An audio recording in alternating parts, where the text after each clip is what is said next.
All right, looks like we are live. Welcome to the official live fight companion for Deep Jewels number 32. It is early in the morning, 4 a.m. where I am at in Pennsylvania in the U.S. I decided to try to stay up late for after the UFC instead of trying to get like a short nap, which is probably smarter, even though I'm like super tired. Because had I tried to take that nap, I probably would not have gotten up in time. So anyway, there is not going to be any fight footage for this, just because I don't want to, risk the what do you call it?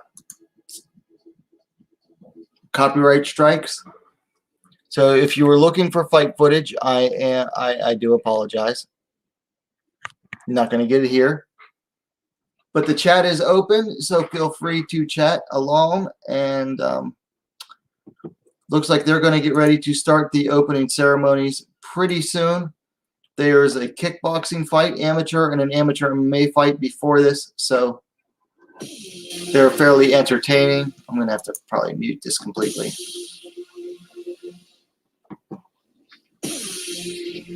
In a second.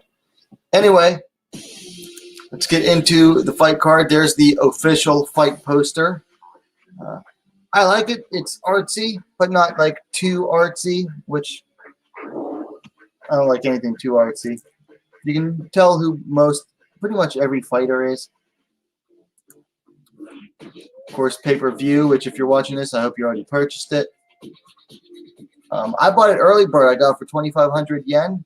It's 3,000 yen right now. Can I mute this yet? Yes. There are your official weigh-in results now. If you look, you'll see that Sakura was over on, I guess, both counts, but she, however, was hospitalized. She got sick because of the weight cut, went to the hospital. She is unfortunately out. Her fight is canceled against Aya Murakami. So Aya Murakami has earned a bye through the quarterfinals of the atomweight Grand Prix. So we won't get to see her fight until Deep Jewels 33 in May. Other news in the weight class. Shoko Fujita missed weight the first time, but looks like she made it the second time.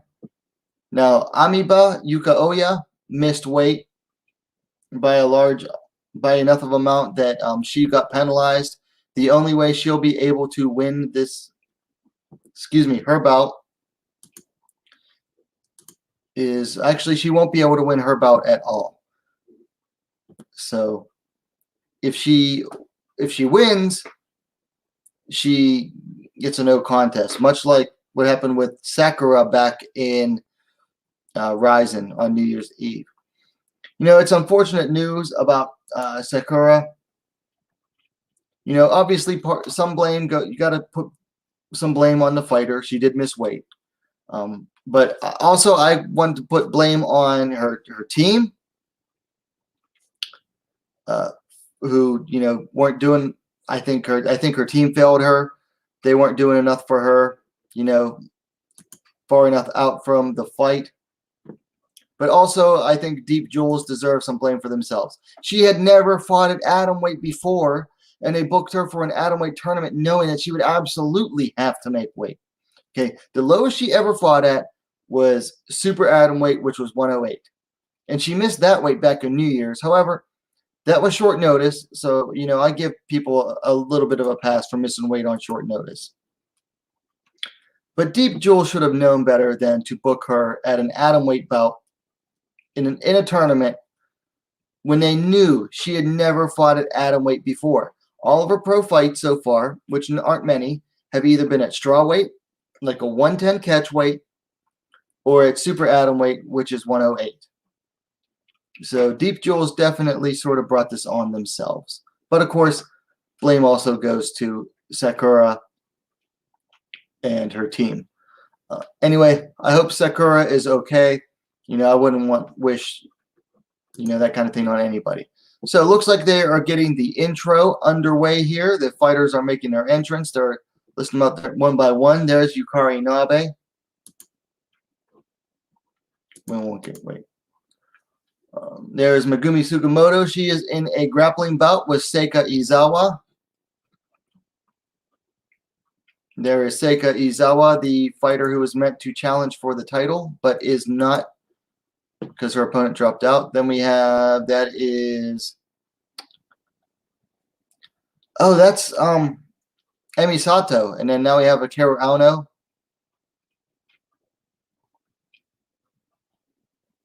I am Murakami, who's making an entrance, even though she's not going to be fighting. And we got Mizuki Oshiro, Nisei. Shiyu Park. Many people are calling her the favorite of this tournament already because she has wins over 3 of the fighters in it. There's longtime veteran Emi Tomomatsu.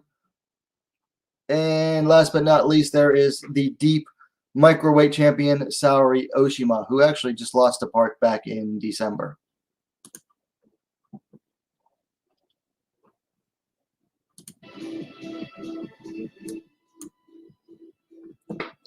So I'm going to keep the volume at a minimum for now.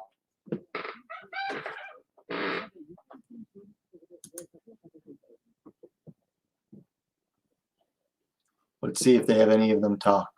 Oh, looks like they're giving a mic to Yukari Nabe. Nabe is a judoka. She last fought for Road FC in December of 2019. Hasn't been able to fight since then due to injuries,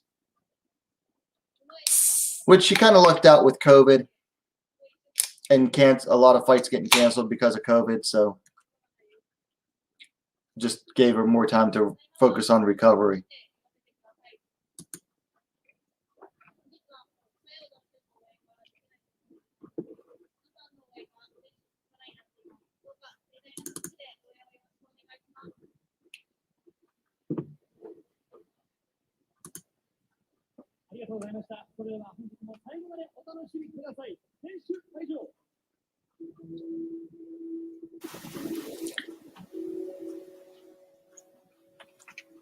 So that's it for the opening program. Fighters will go back to the locker room.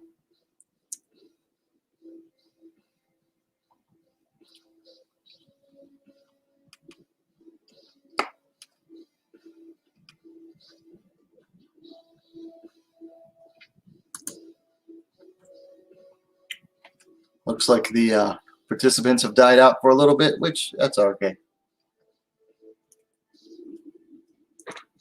I expect people will be in and out throughout.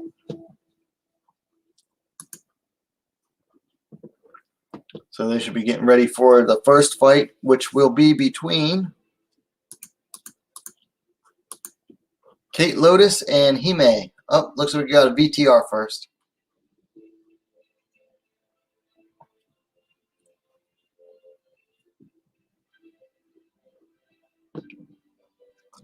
Which, I gotta be honest, this is kind of cheesy looking, but overall, Deep Jewels has really stepped up their production efforts. Their VTRs are getting better.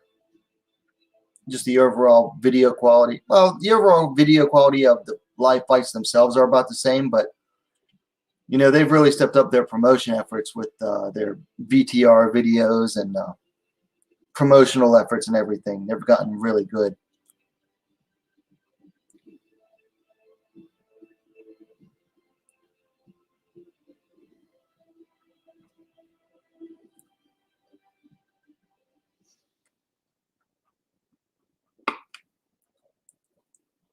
Nice. Hime versus Kate Lotus. I have no idea what this Hime girl's real name is. Can't find it anywhere.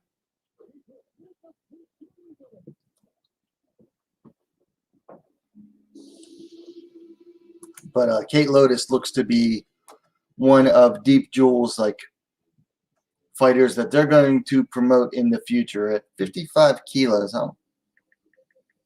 What is that? That's like not quite flyweight, is it?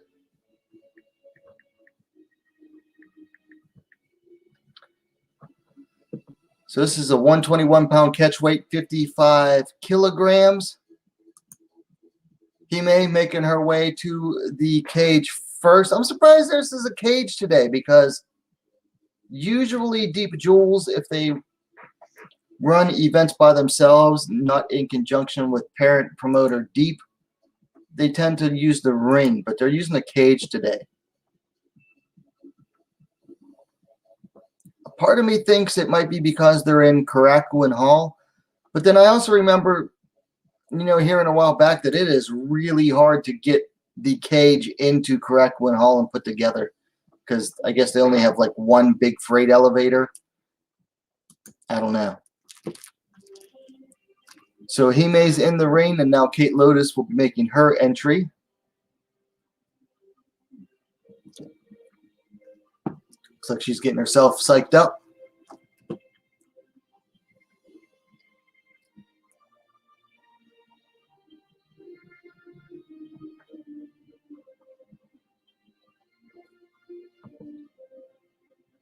You can see Kate Lotus's Instagram there on the graphic. If you don't follow her, I guess I'd recommend it. She's not bad looking at all. Not a bad looking girl.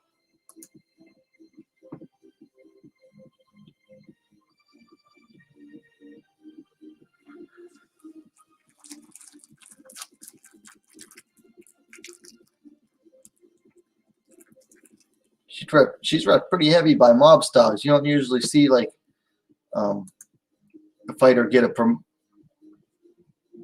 sponsor like that with only one pro fight in. This is only her second pro fight, so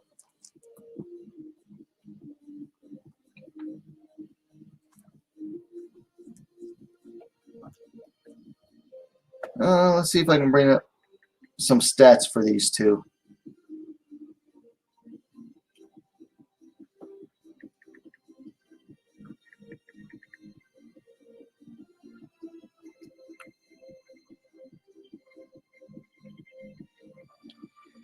Kate Lotus versus Hime. Lotus is 1-0 as a professional. Hime making her pro debut. Looks like Kate Lotus will be taller, 5 feet 5 inch, 164 centimeters to Hime's 5 feet 3 inch, 160 centimeters. So slight height advantage to Kate Lotus here. All right, they're getting right to it. Man, those cameramen got out of that cage fast.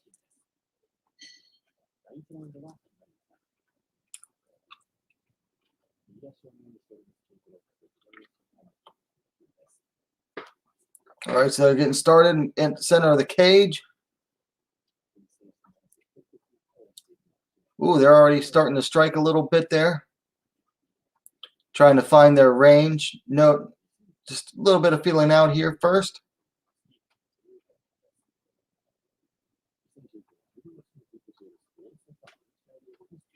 Got Hime taking the center, Kate Lotus on the outside. Oh, Kate Lotus with a nice little hip toss there. Went to side control, but Hime immediately got back to half guard. Hime possibly working to escape out the side and take the back of Kate Lotus. Kate Lotus has to be really careful here. Actually, it looks like she's already given up back control. Yeah, Hime already has one hook in on Kate Lotus. Now she's got two in. So Kate Lotus already in trouble here with Hime on her back, but not giving up the head quite yet, which might be the one single grace she has going for her right now. I don't think she's going to want to give up that head at all.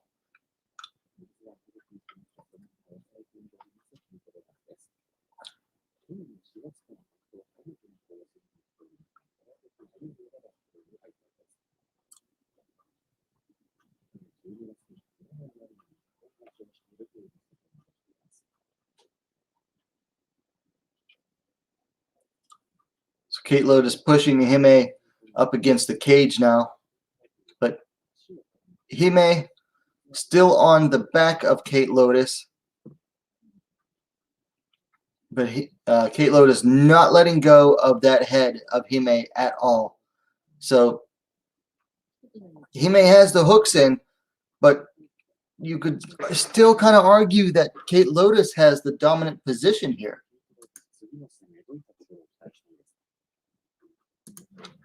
I gotta mute the sound here. Okay. So it looks like they're getting a stand up from the ref. Yep, stand up. Bit of weird stand up, but it doesn't look like either of them were going to get anywhere from that point. So both circling to the outside, meeting up. Kate Lotus coming forward, but not throwing anything. Low kick there by Hime is answered by some strikes from Kate Lotus. Nice knee there from Hime, answered by 2 from Lotus. Now Kate Lotus has Hime pushed up against the fence. Both are jockeying position. Another knee lands for Lotus.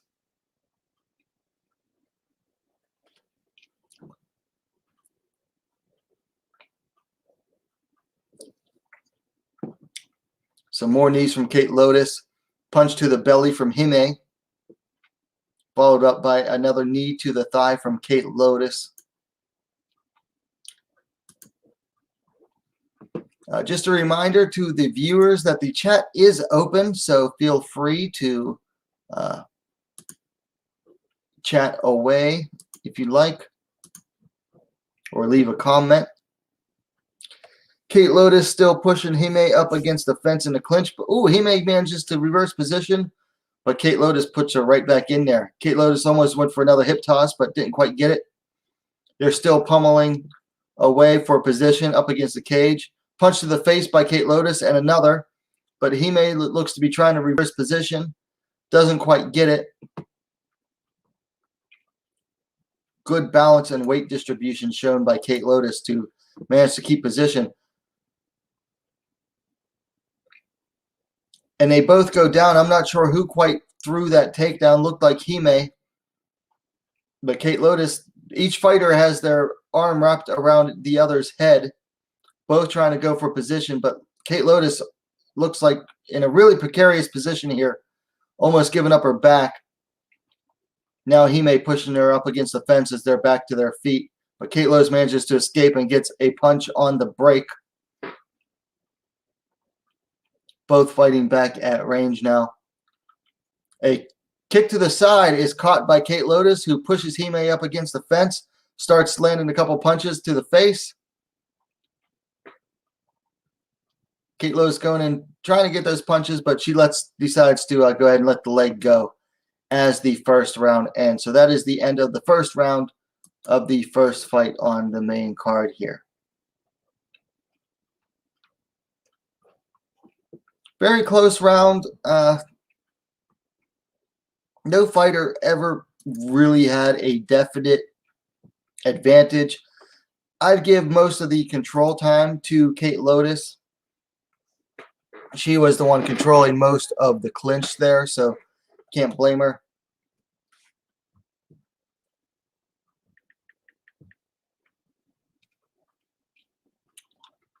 So if I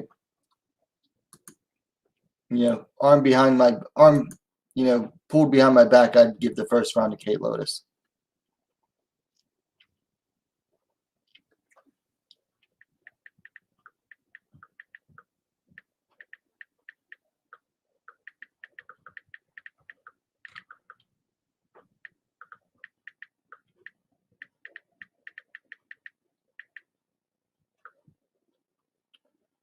I forgot to tweet this out here. So we got the start of the second round right now. Both fighters circling towards the outside, end up near towards the cage wall.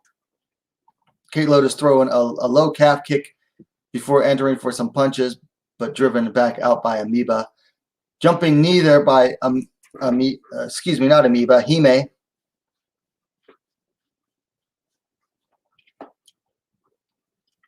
naked low kick thrown by Hime, answered by some punches by Kate Lotus.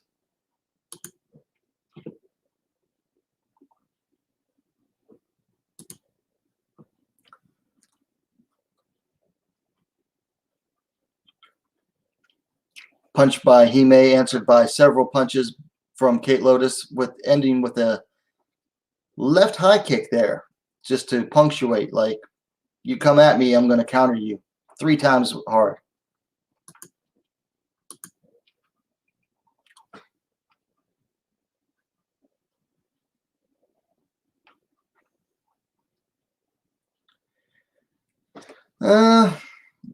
Neither fighter really doing much right now. A little over a minute and 25 into the second of 2 rounds. Nice low kick there. It lands for Hime with a punch from Kate Lotus in response.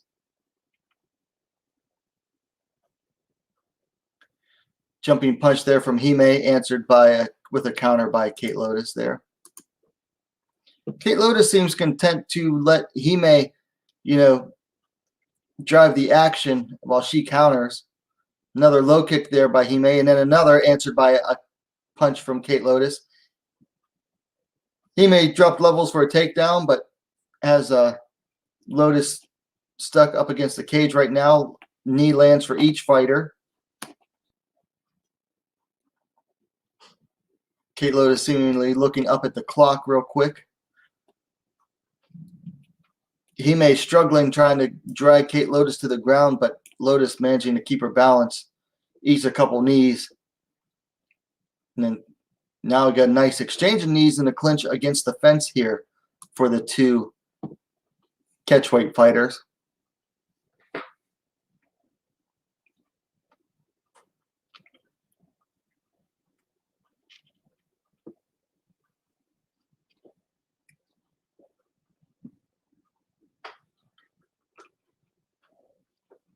Honestly, both fighters showing their lack of experience here because they both have each other in the exact same, or almost the exact same position.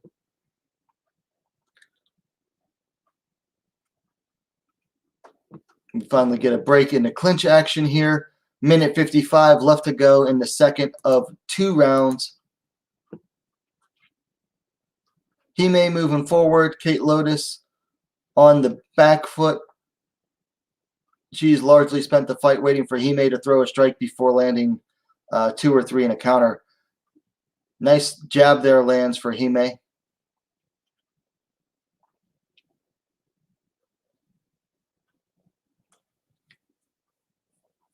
Kate Lotus waiting to land those counters.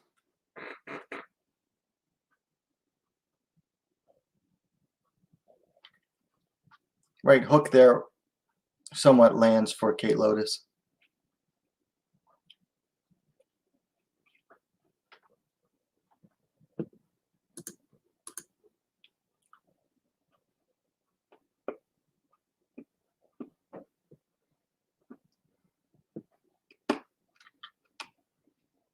Ooh, nice switch kick there lands for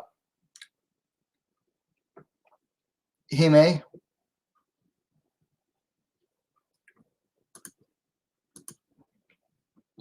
And we got Kate Lotus starting to move forward a little bit now, maybe sensing a bit of urgency there with 35 seconds left in the second of 2 rounds. Kate Lotus decided, I've got to go on the hunt here. But Hime still very much game.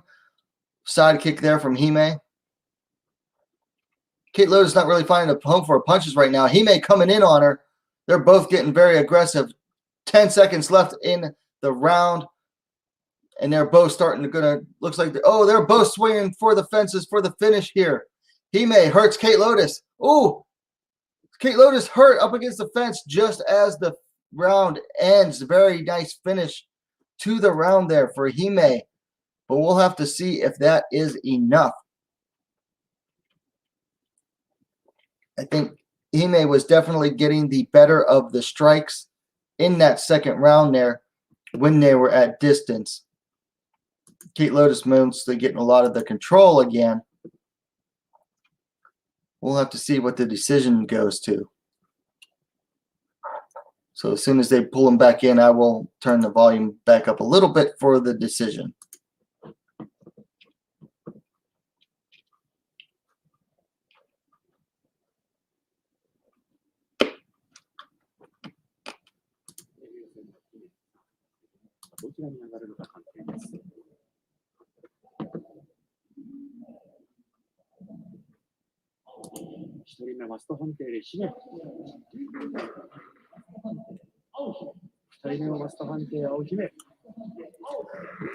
And Hime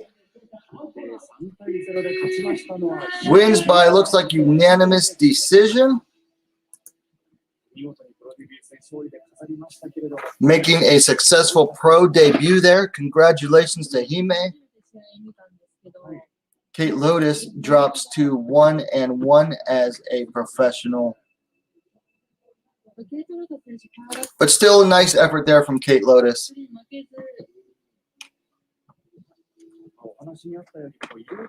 What's Hime getting there? Looks like she's getting some kind of food in a bag from a sponsor.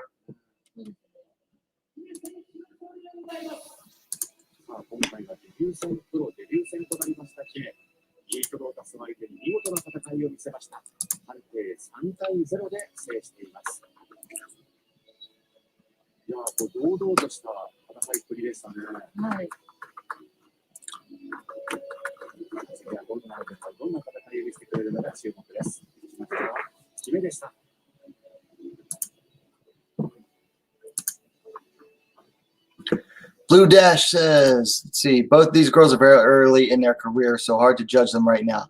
But neither stood out to me all much here. Hime showed decent striking. Lotus showed decent control. Yeah, I have to agree there.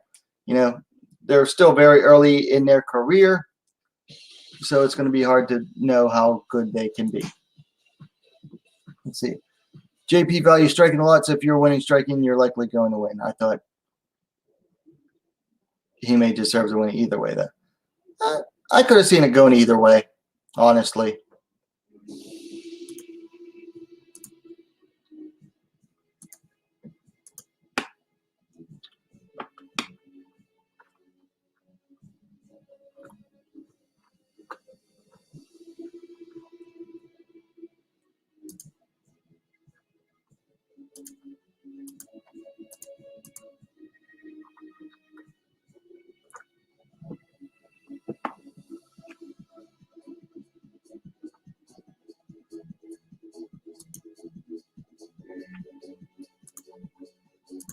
So now we move on to the next fight.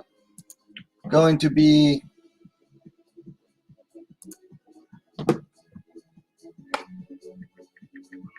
excuse me one sec. I've got 3 different screens working here right now. A strawweight bout between Yuko Oya coming in at 9-8, taking on Shoko Fujita, making her pro debut. Now Fujita, it is notable, had a successful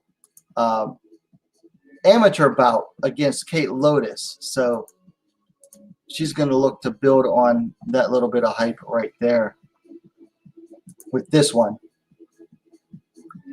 against the well-traveled Yuko Oya, Amiba. Going down the available stats here, like I said, Amiba coming in 9-8. She's riding a 3-fight losing streak going into this fight, though, dating back 2.5 years. Last fight, you know, just shy of 4 months ago. Fujita coming in off that successful atomweight fight against Kate Lotus. That was how long ago? Almost 4 months ago. No age given for Fujita. Yuko Oya, Amiba, is 33 years, 10 months. Looks like Fujita is going to be the taller fighter, 5 feet 6 inches, 168 centimeters, to Oya's 5 feet 3 inch, 159 centimeters. So experience versus youth going on here. I have to see which one will win out.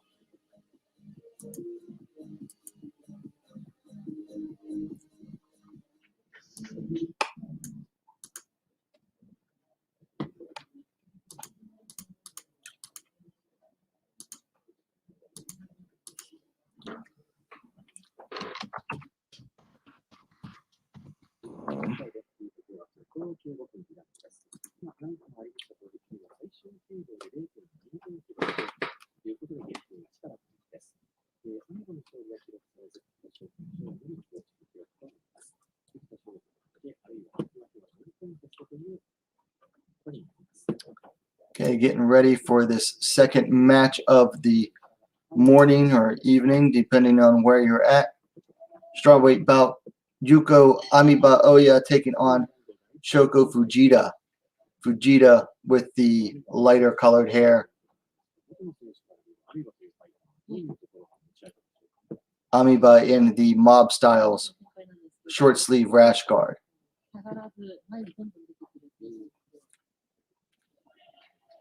Ooh, nice left hand there. A couple jabs land for Oya, but Fujita lands a couple of kicks. Nice low kick there lands for Fujita. She's got that reach on her, and it looks like she's kind of knows how to use it. So Fujita, ooh, nice right hand lands there for Fujita, but she misses the next three strikes, including a kick. But it looks like Fujita knows how to use that length and reach. Another nice stiff jab lands there for Fujita.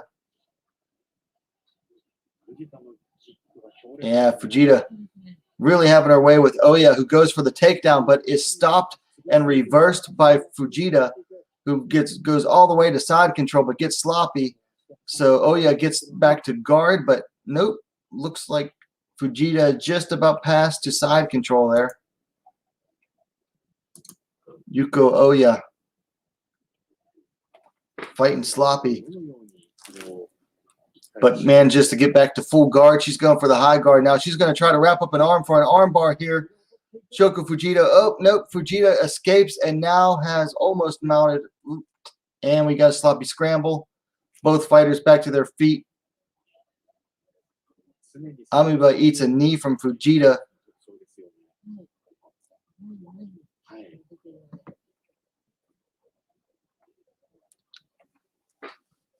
Amiba still trying to get a takedown against Fujita against the cage, but Fujita using her weight balance very well. Ooh, nice knee and then a kick from Fujita. Amiba still trying to go for that takedown. She's getting really low. She's got to get those hands clasped together, though. She's going to have any hope of getting that takedown. And it's looking like she's still can't quite get it. But Fujita's fighting it off. Gets Fujita down, almost gets her down.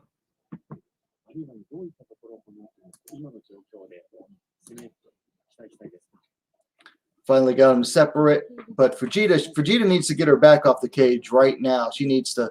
Ooh, stiff jab lands. She throws another one for Fujita. Kick to the body, but answered by a jab from Oya. Oya goes for another takedown and is immediately just pushed off. Fujita standing over her. Fights her to stand back up. Yuko Oya just has no answer on the feet for the length and reach of the younger, less experienced Shoko Fujita.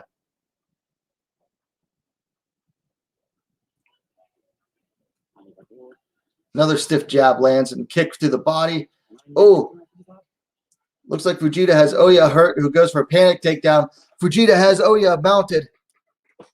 Oya's trying to fight it off, but Fujita still has her mounted. She can fight past the legs of Oya. Fujita going to be going for a finish here. Minute 30 left in the first round of 2. But right now, Yuko Oya on the defensive. She is mounted.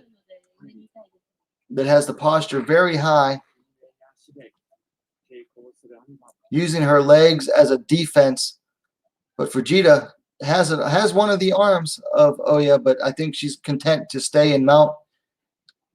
Lands a punch there on Amiba's face.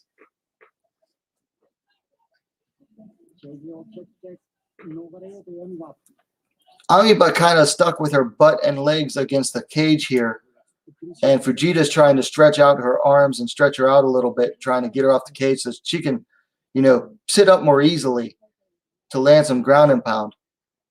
Because right now, Amiba is trying to really bridge hard against Fujita. So Fujita just gives up mount, invites her to stand back up with 30 seconds left. Another stiff jab lands for Fujita.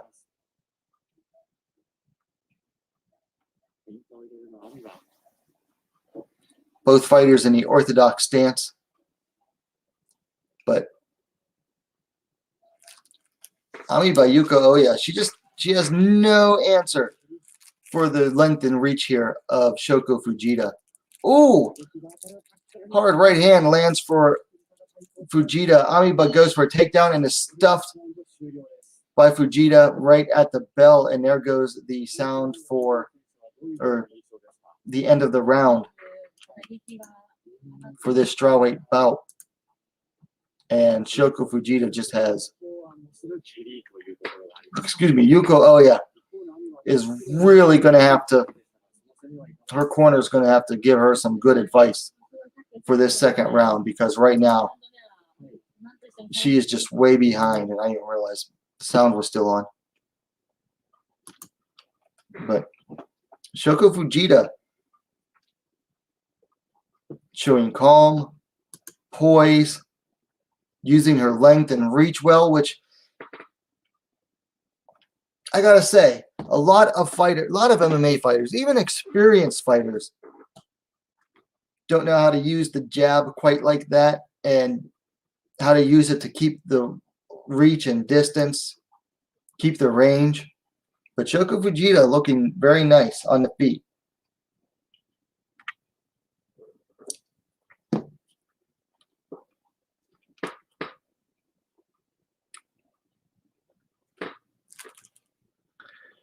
Looking like some kicks from Fujita, forcing Amiba to go for another takedown, get stuffed. They're back to their feet at the start of the second.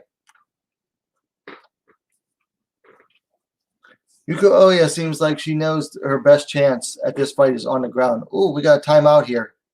Something happened.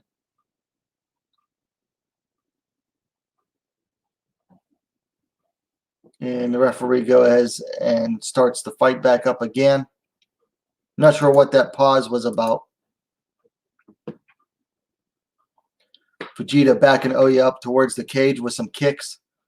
Oya fires back with a kick of her own. Trying to come forward. Still not finding a home for punches. Ooh, nice jab there lands for Amiba finally. But she's still eating punches from Fujita, excuse me. Amiba going for another takedown, but is stopped by Fujita.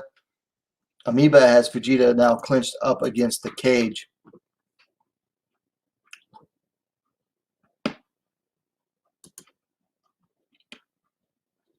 Amiba still trying to go for that takedown here. Eats a knee from Fujita.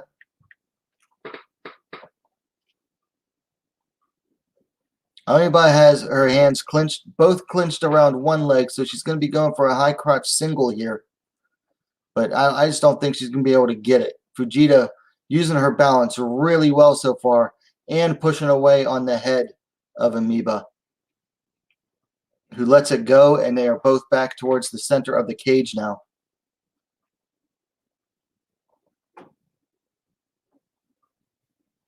And honestly, it might be just the fact that these ladies are that small, but this cage doesn't look that much smaller than what was used at UFC 259 a couple hours ago. But Fujita backing Yuko Oya up. Amiba, her hair's coming undone. She didn't have it properly braided. Oh, Amiba eats another jab, and then a kick, and then another punch. Shoko Fujita just starting to tee off on Yuko Oya. Amiba here. Amiba's hair totally coming undone. Eats another jab, but she's ignoring her hair a little bit. Another right hand lands for Fujita. Fujita's having fun right now. She was smiling. I think she's having too much fun here. Or not too much fun, but she is definitely having fun. Oh, another couple of jabs land and a kick. Amiba going for another desperate takedown, but is stuffed by Fujita. Minute 55 seconds left in the second round of 2. But Yuko Oya, She just has no answer for anything Fujita's doing right now, other than to try to go for desperation takedowns. Eating low kicks from Fujita. Another stiff jab lands for Fujita.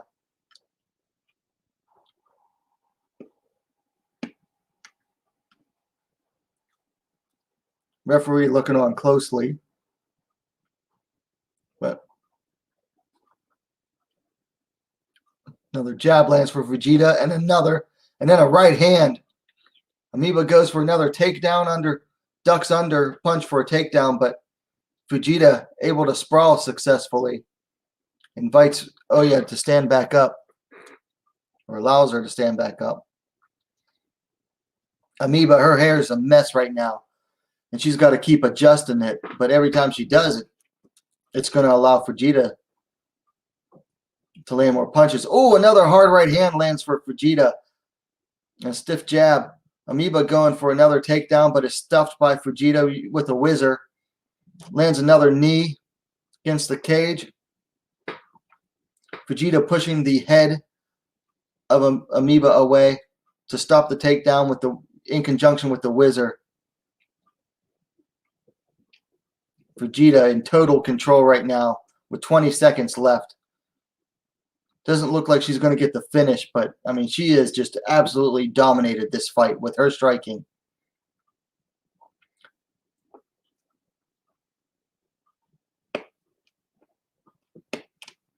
Another right hand lands for Fujita. Amoeba goes for another takedown. It's stopped and reversed. Fujita gets her down into side mount, side control, just at the edge of the bell. We're going to the judges for this one, but this is an easy 2018 if I've ever seen one. Possibly even a 2017, because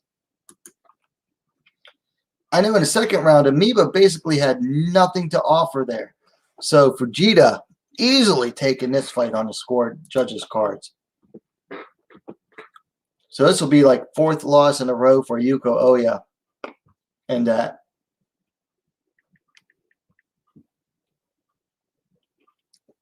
33, almost 34 years. She's about to be 9-9. Might want to decide to call it a day. I mean, I don't know. I can't really say that for anyone, but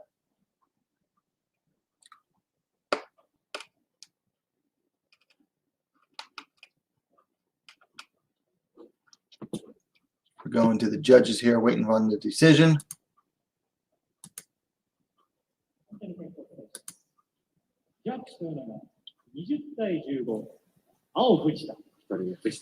Fujita.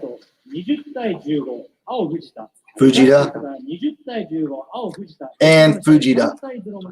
Shoko Fujita, your winner by unanimous decision. Blue Dash says Fujita's striking looks way better than she fought Lotus. It does. I mean, her striking wasn't bad when she fought Kate Lotus, but it looks much improved here.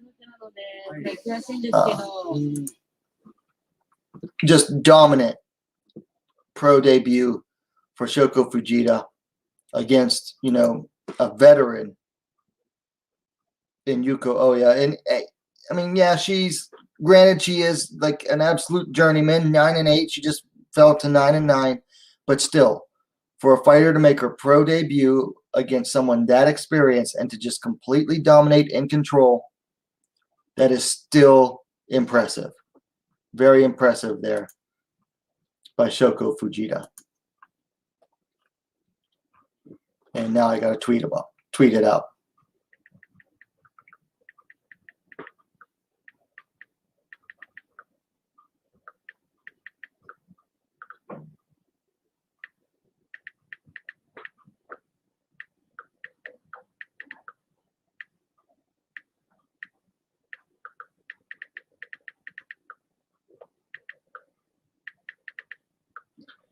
Just send this out here real quick.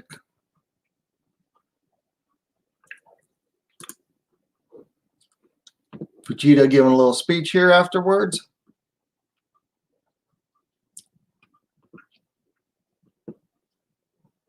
Tell you one thing that did not help Yuko Oya there was just the loose hair. That did not help her at all. Definitely should have done something, gone somewhere to get it braided, or Deep Jewels, they should have someone on hand to braid the fighter's hair either the day of the fight or preferably, the day before at weigh-ins. I know Invicta FC pays a hairdresser to come in and braid all of the fighter's hair. Deep Jewels might want to consider doing that.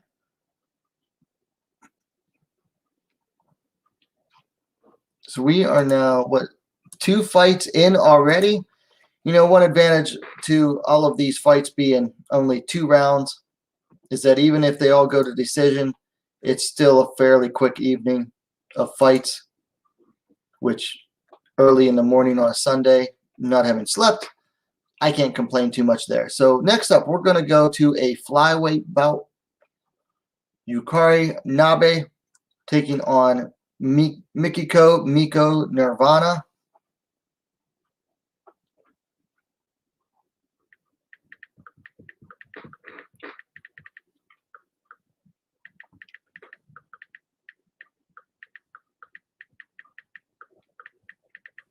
Just gonna tweet it out here real quick.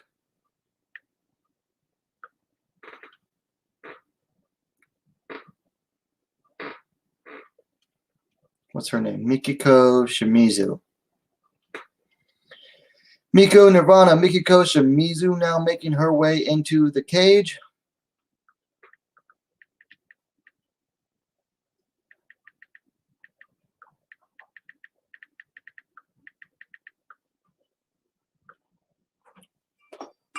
She is, I believe, 2-0 so far. I'll look up the stats in a second here.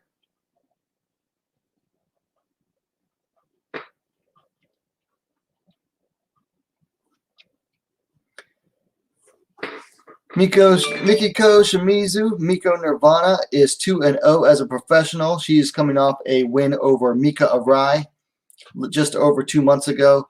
Made her pro debut against Yurina Horiguchi via TKO ground punches just under 4 months ago.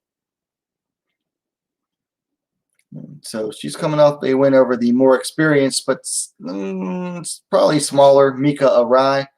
She's looking to keep that momentum going against the veteran Yukari Nabe. Now, Yukari Nabe, who's making her way to the cage right now, she comes in with a record of 8-3-1. She last fought at Road FC Double X Ladies card in December of 2019, winning a decision over Rowan Pilger. Looking at the stats here, Nabe is the elder fighter, 33-27. However, along with youth, Miko Nirvana brings in the height, 5 feet 4 inch, 163 centimeters to 5 feet 1 inch, 155 centimeters for Yukari Nabe. So we'll have to see. Should make for an interesting fight. Nabe actually went to school for judo. And by I mean, when I say she went to school, I mean she literally went to university for judo. So Miko Nirvana with her trademark there pose.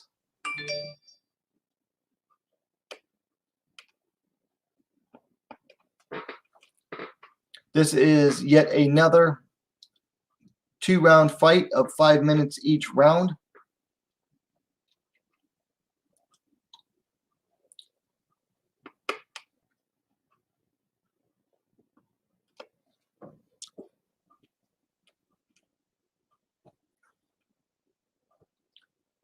Start to the round there.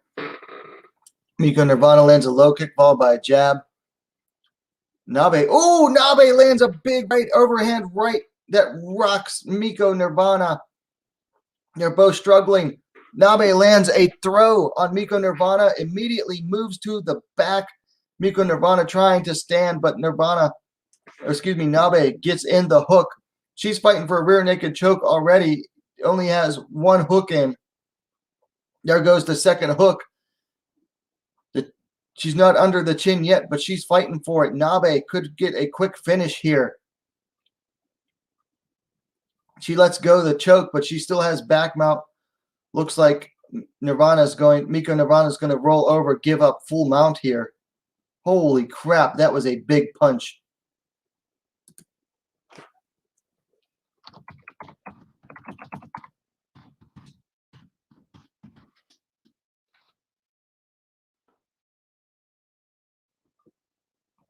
Miko Nirvana getting back to her feet, but she's eating some punches in the clinch from Yukari Nabe. Both fighters looking to be trying to take each other down. Nabe with the wrist control lands a knee. And they're both exchanging knees right now in the clinch up against the cage. But Nabe are in overall control of the clinch right now with the wrist control. Lands some more knees against the fence to the gut of Miko Nirvana. Yukari Nabe showing her experience here in this fight. And she's looking good so far. I mean, she's coming back from injury, but she is looking very good so far. I mean, that overhand right was money.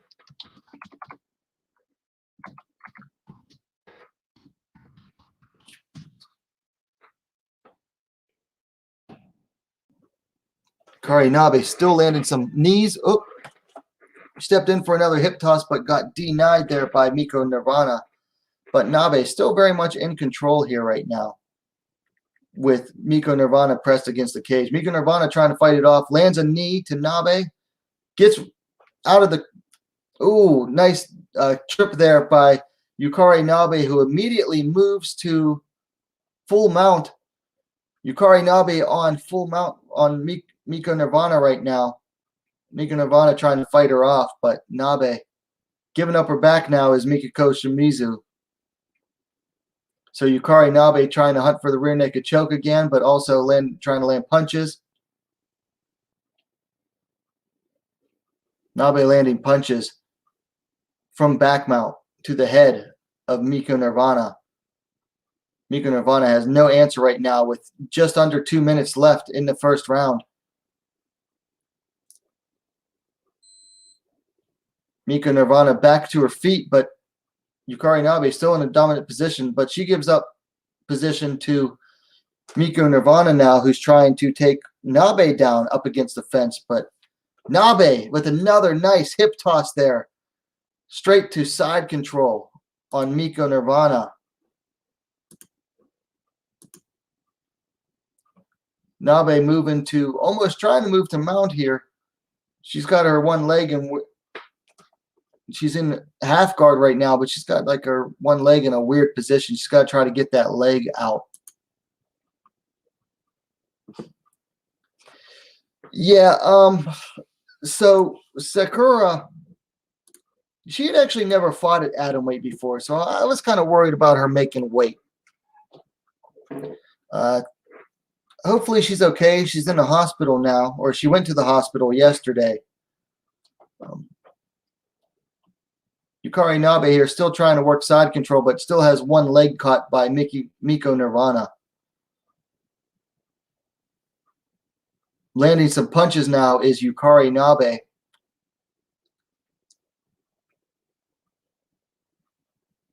Even with her offhand, she lands some hammer fists.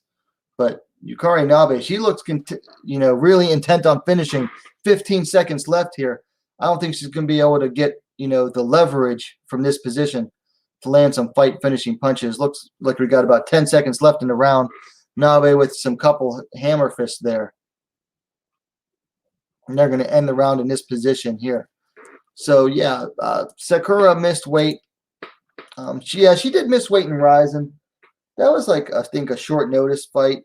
Like, I think they took, I know they only announced the fight a week out. She's never fought any lower than super atom weight, which is 108 pounds, and has fought several times at straw weight. I think, obviously she didn't prepare her weight cut right, but also I think Deep Jules just made a mistake in trying to get her to move down to atom weight.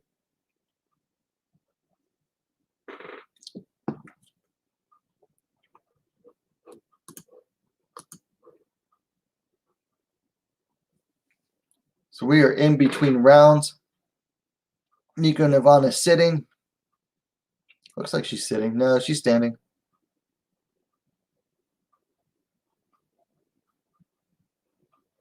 But still, very nice round there from Yukari Nabe, who hasn't fought in well over a year. No, not well over a year and 2 months. Miko Nirvana coming out a little more aggressive now. Could work in her favor, but against a judoka, it might not. Low kick there lands for Nirvana, but misses on some punches. Kick to the body by Nirvana.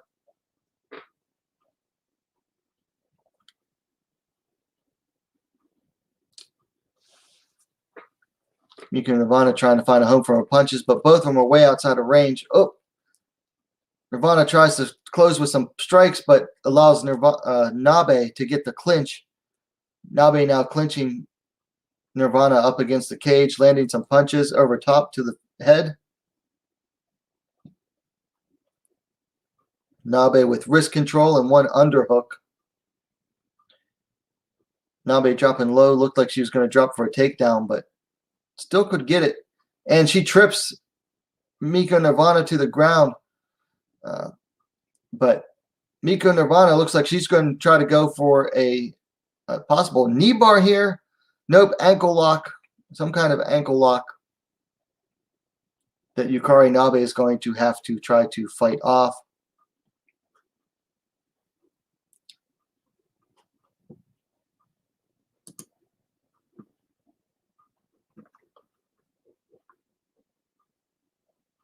Ooh. Yukari Nabe escaping out from the leg lock. Gets to the back of Miko Nirvana standing here up against one of the fence posts. Nabe's going for a double leg right now. Has her hands clasped behind the right leg of Nirvana, but gives that up to take the back again for a standing back take.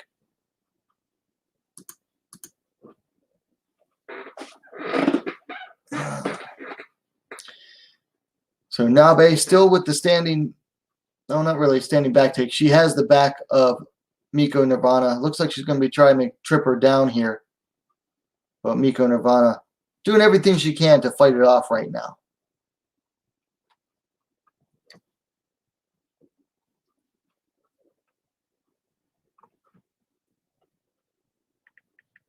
This is really just one long extended takedown battle at this point until looks like Nabe is going to be able to get Miko Nirvana back down again. Not quite. Oh, now we got a reversal here with Miko Nirvana taking positional control, pressing Yukari Nabe against the fence, landing some knees of her own finally. She's dropping for a takedown, but looks like she's going to get denied as well. Nirvana has to be careful, though, because this is where Nabe's been getting her. Nabe drops reverses now, and she's dropping down for a takedown, but doesn't get it. So they are clinched back up against the fence with 1:45 left in round number 2 of 2 rounds. Knee lands to the belly for Yukari Nabe.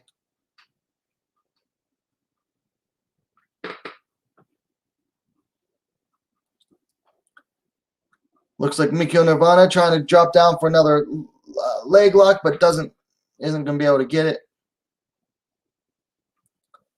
And Nabe kind of behind her, but Nirvana back up.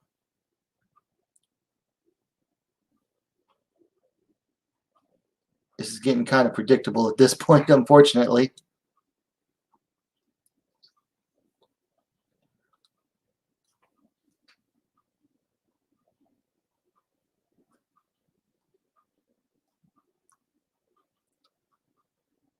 So Yukari Nabe just getting Miko Nirvana back to the ground, but isn't able to keep her there so far. Looks like now she's starting to get a more dominant position. Nope, Miko Nirvana gets back up to her feet, but Nabe still has the hands clasped around her from behind. Knee to the thigh by Yukari Nabe.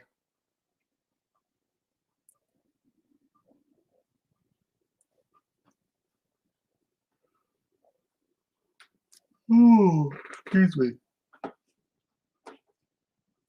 15 seconds left in the fight with Yukari Nabe still in control, standing behind Miko Nirvana with her hands clasped around her, landing some knees to the back of the thigh of Nirvana. Nirvana going for another desperate for knee bar just as the round ends. So we're going to the judges yet again. Miko Nirvana looking very frustrated with her effort. Looks like she might be crying. Obviously very disappointed with herself.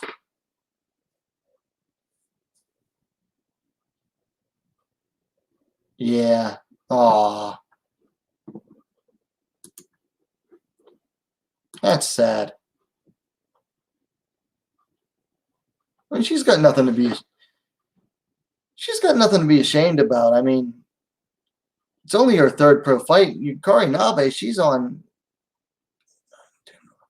This is her 13th fight coming into this, so no shame in losing to a veteran like Yukari Nabe in only your third pro fight. So that's kind of sad to see.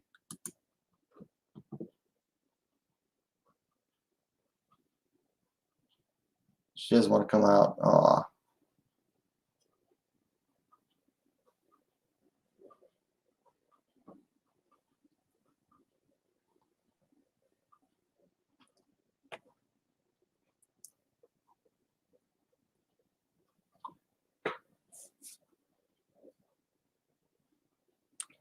So your winner by decision, Yukari Nabe, handing Miko Nirvana, Mikiko Shimizu her first loss.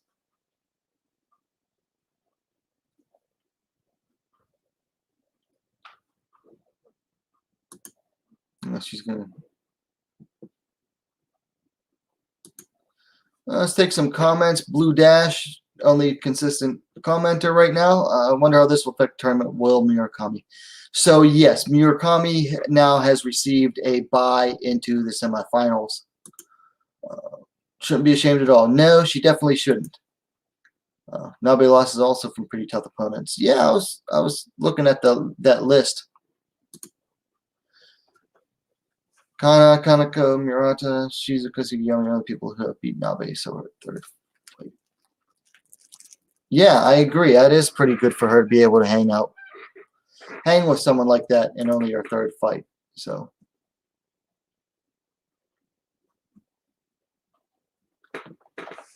no finishes so far in this event, but we still could see some. Next fight's going to be the grappling match between Seika Izawa and Megumi Sugamoto. As soon as Yukari Nabe is done with her post-fight speech.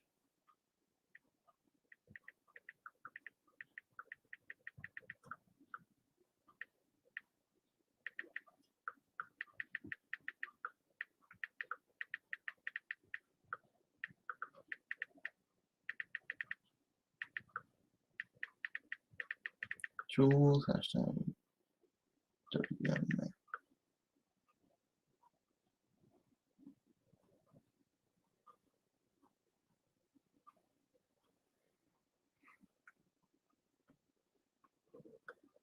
So yeah, they're going to get ready for the grappling match between Seika Izawa and Megumi Sugamoto. Now, Seika Izawa was supposed to fight for the Deep Jewels strawweight title against champion Miki Motono. However, Motono had to drop out due to injury.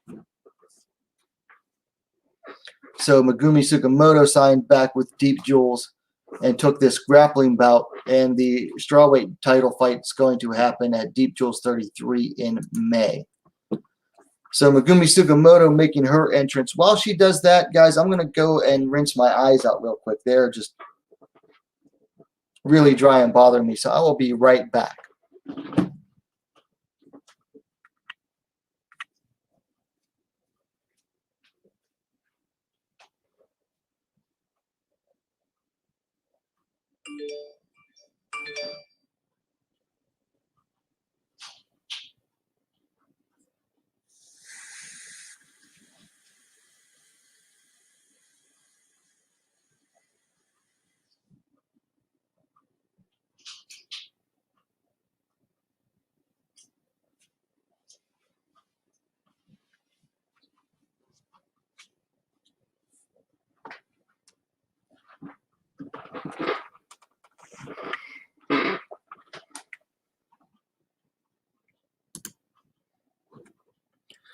Okay, so we are back, and Seika Izawa, the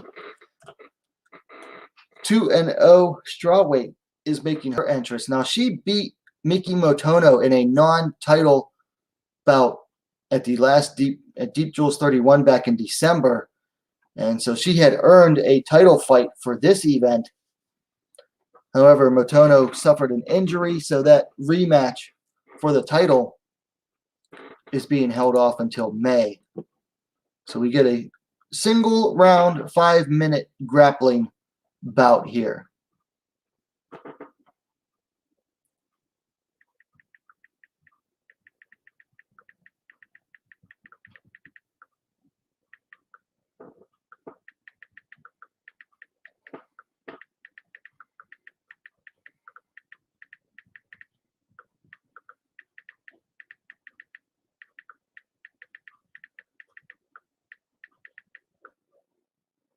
This should make for an interesting bout as well. Megumi Sugamoto fights out of Abe Ani Combat Club, AACC, which is like, if you are a female fighter in Japan, it's almost like Mecca for you. So, should make for a good one. Here they come out. Now, I'm not sure how good my commentary will be on this, but they are, looks like, Sugamoto or Izawa stuffs takedown attempt of Megumi Sugamoto. Sugamoto in the half camo, half black pants. Izawa in the white top.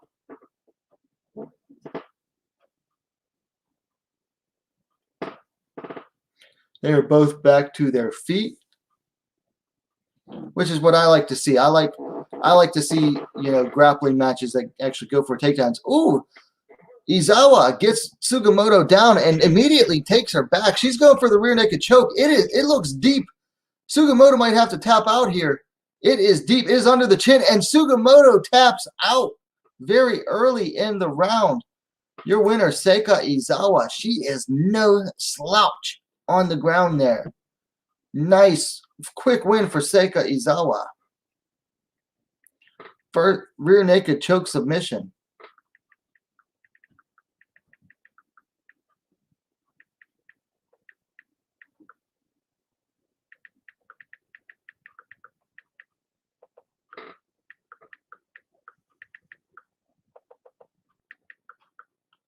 Megumi Sugamoto.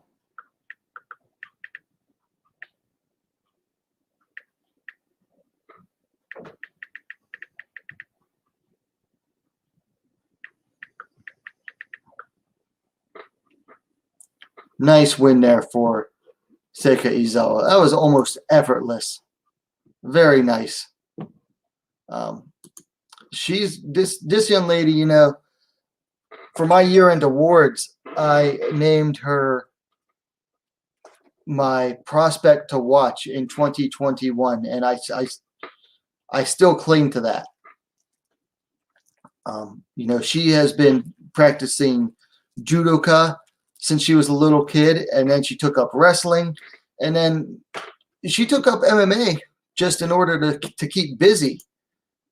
And right before the pandemic hit, so she's 2-0 as a pro MMA fighter. Already has a win over the current Deep Jewel strawweight champ. She's going to be fighting for that title in May. Very much looking forward to seeing what more this young lady brings.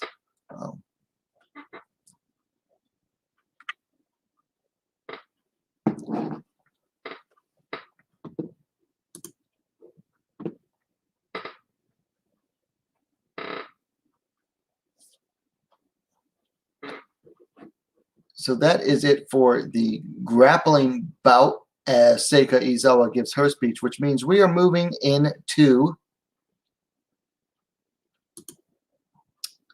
the atomweight tournament Grand Prix quarterfinals. So bout 1 is going to be Hikaru Aono versus Emi Sato.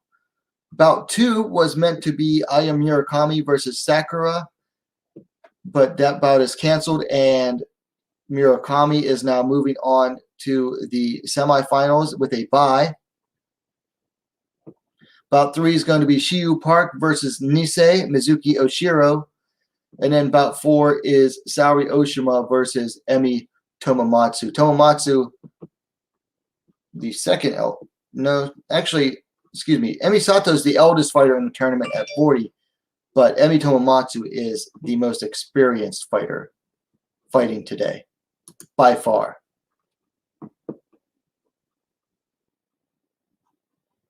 Looks like Miki Motono is the Deep Jewel Strawweight champion in there to say something.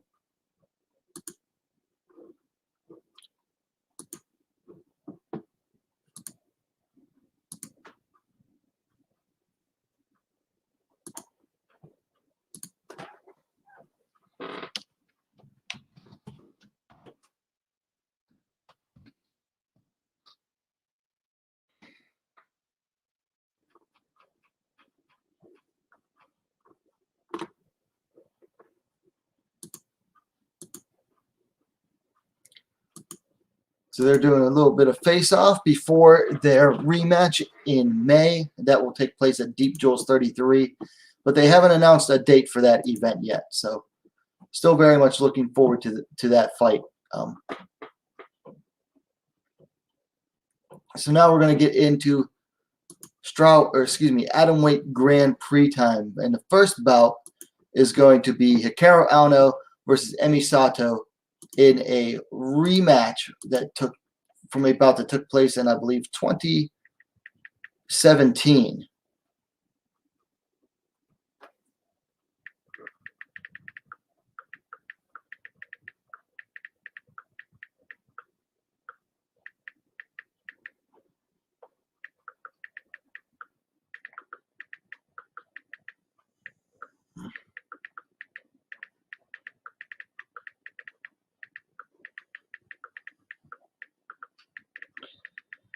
Jules. Sorry, I keep pausing here, guys. I got to keep up on, silly Twitter.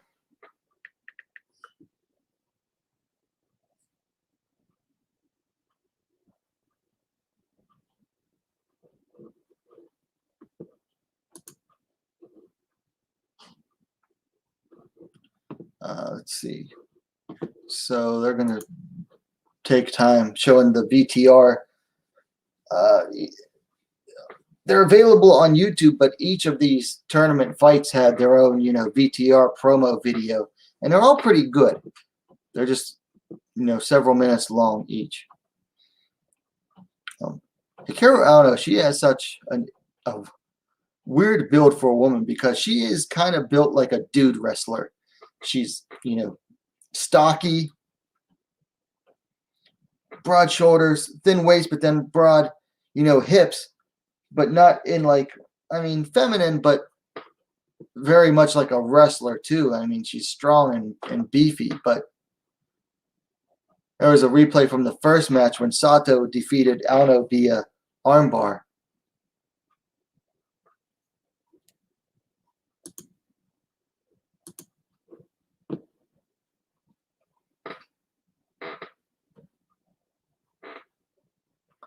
First bout for these two took place in, let me see.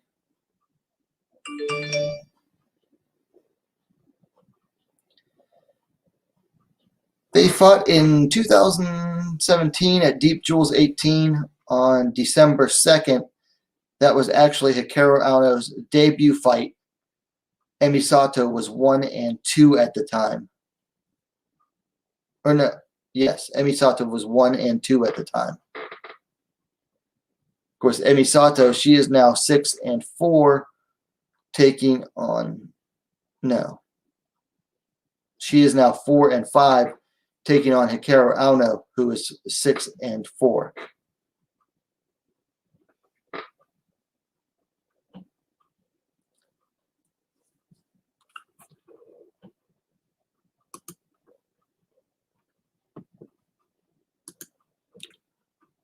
So the elder fighter, Emi Sato, making her way into the ring first.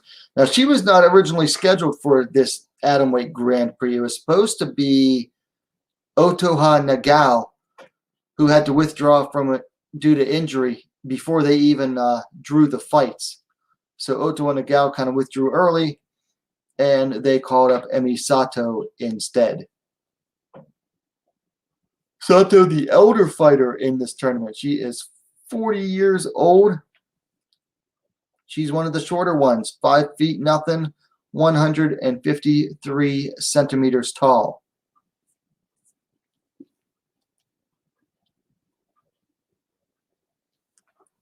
She will now make her way into the cage for the first of 3 scheduled Deep Jewels Atomweight Grand Prix quarterfinal bouts.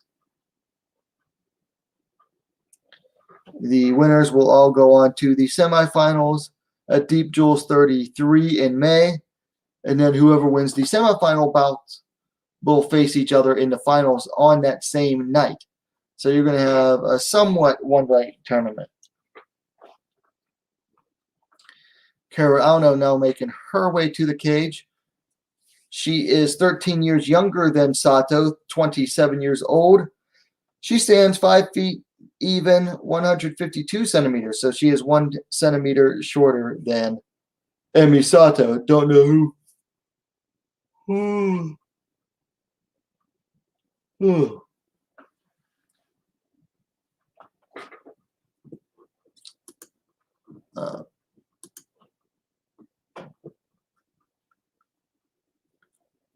A personal pick for this fight was Hikaru Aono, but I also said that, she has to stay out of submissions, which she has a problem. She tends to find herself, she finds her way into her opponent's submission somehow, and I think almost every time she loses, it's by submission. So, punching. Get 1, 2. So 3 of her 4 losses are by submission, 1 by TKO. So, yeah, she definitely has a tendency to get submitted. And this looks like more than 1 centimeter height difference there between these two. Ooh. I apologize for all the yawning. I know that's contagious. Oh!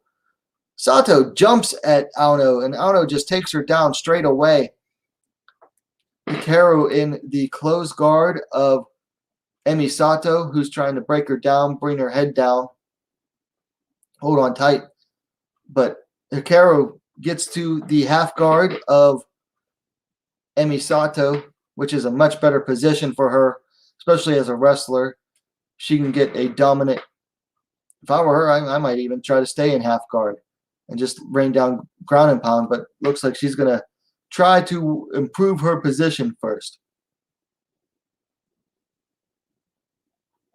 Try to get that leg out, but excuse me, Emi Sato has that leg trapped. So Aono is going to have to content herself with half guard. If I were her, she needs to start landing some punches.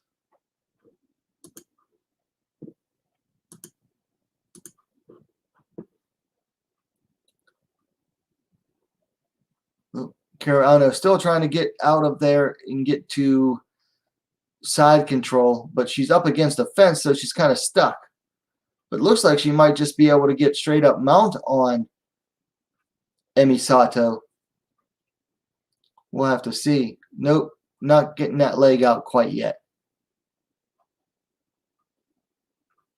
So Aono on top of Emi Sato in her half guard, and Sato just trying to fight Aono off at this point, but still keeping that one leg trapped. She does not want to give up side control or the mount, but right now she's just unable to do anything else against Hikaru. So Hikaru finally starting to throw some punches to the head of Emi Sato. Not looking like the hardest punches. She should also start moving. If I were her, I'd also start mixing it up between the head and the body. Looks like, what's she going to try to do here? Aono looking like she's going for the TKO here with the ground and pound. 2 minutes, 36 seconds left in the first of 2 scheduled rounds. Sato just kind of stuck here, not able to really improve her position yet, but that's because she doesn't want to give up the half guard. Seems like she's really content to just keep that half guard.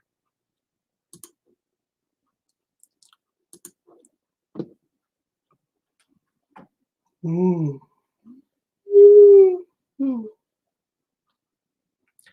Aono still on top of Emi Sato, not really landing any of these punches she's throwing right now.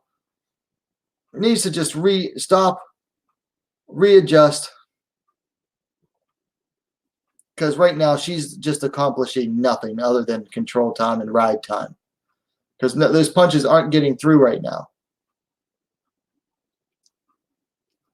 Because if they were, they'd be a little more effective. Of course, Emi Sato on the bottom there, she needs to try to do something. She needs to get Hikaru Aono off of her.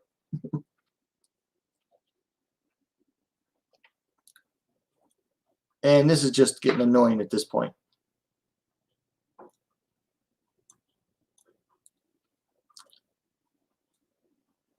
Hikaru Aono looks like she's getting frustrated too.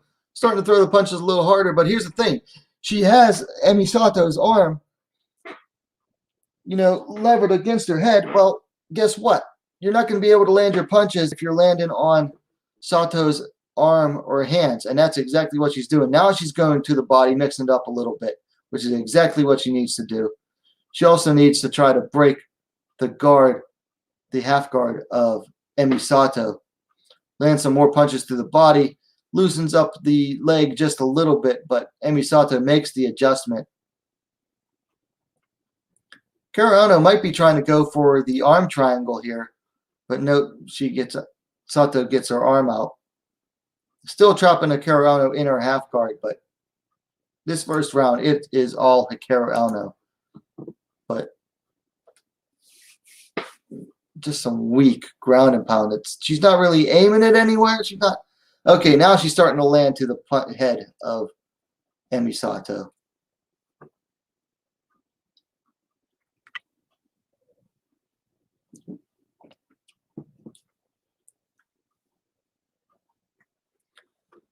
Looks like only a few seconds left in the first round. Thank God, because this is getting frustrating to watch here. So there goes the first round. Obviously a dominant round for Hikaru Aono. Just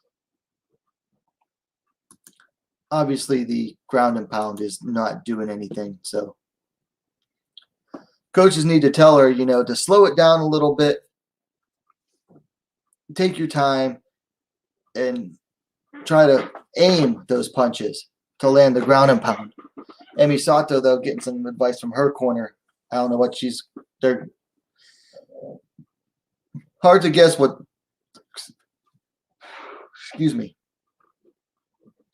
hard to guess what they're telling her other than, don't get taken down at this point, because she is definitely down a round. 10-9, possibly 10-8. If it were me, I'd probably give that 10-8 to Hikaru. I mean, she didn't really land anything, but she was just completely in control.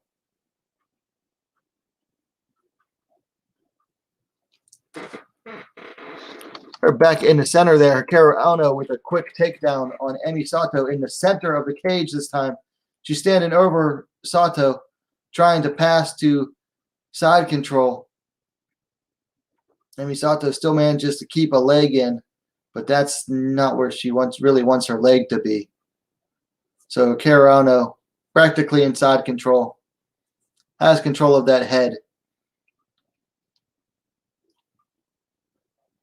Aono at this point, needs to let go, posture up a little bit, or go for the crucifix. If I were Aono, I'd go for that crucifix right now. So I could really land some ground and pound. And this is one of my frustrations with Hikaru Aono. She's so worried about maintaining position or getting certain positions that she's sacrificing a better chance at finishing, which I'll be one of the first people to preach, positioning over a low probability finish. But You know, if she actually just aimed her ground and pound, she could get the finish here.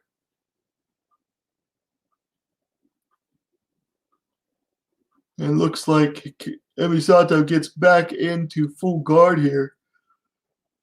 Closes it up.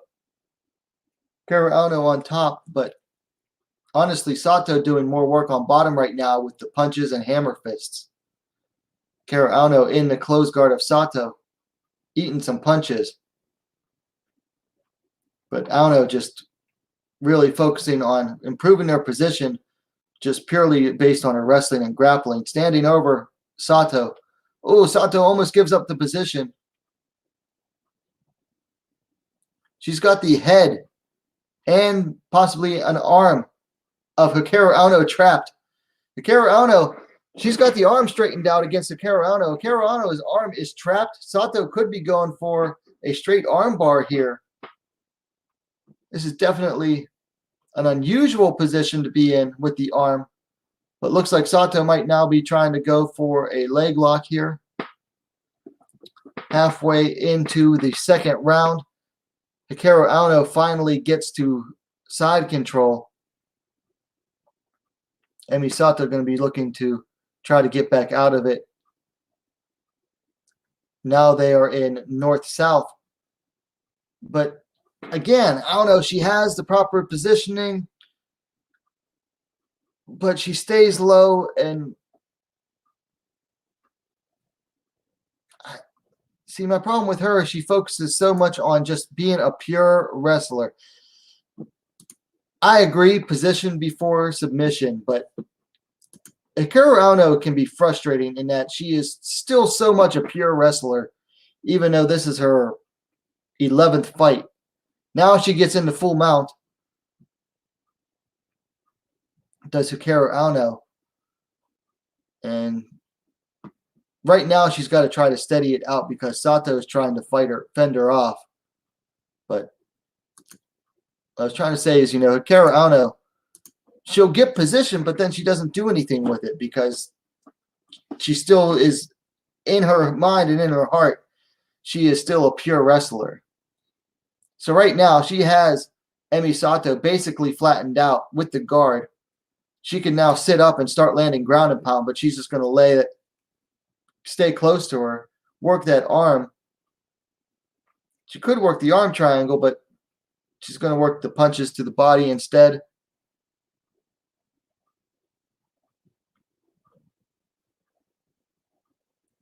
$50 seconds left in the second round. Another very strong round for Hikaru Aono, positionally. Emi Sato, though, she's staying calm. Like, she isn't panicking. She's looking for a sweep here. Trying to get that leg of Hikaru Aono out to look for a sweep. Can't do anything with her other arm right now. Ooh, Hikaru Aono going for the arm triangle, it looks like right now. 13 seconds left. Don't know if she'll be able to get the choke from here. Emi Sato using her leg and the arms to try to keep it up. Sato now out. Looks like she is out of position, and there is the end of the second round. So this fight is going to the judges as well.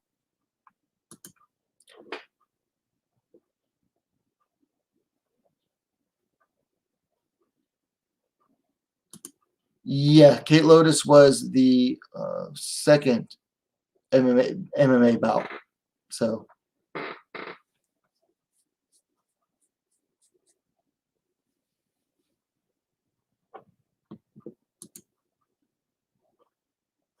I used to train with her. That's pretty cool. Well, welcome to the WMMA scene now. Live fight companion for this bout. I'm going to turn the volume up a little bit here while we wait for the official decision.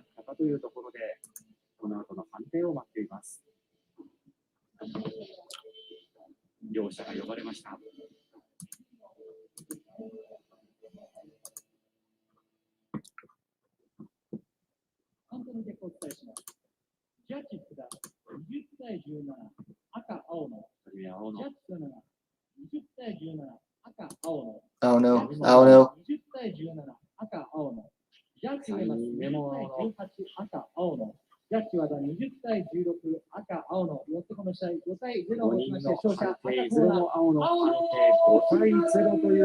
Hikaru Aono wins via decision.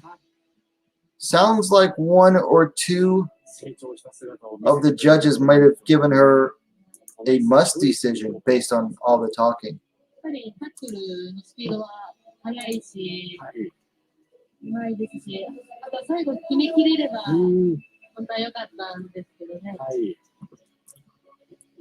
So Hikaru Aono, the first fighter to move on in the Deep Jewels Atomweight Grand Prix. Congratulations to Hikaru Aono.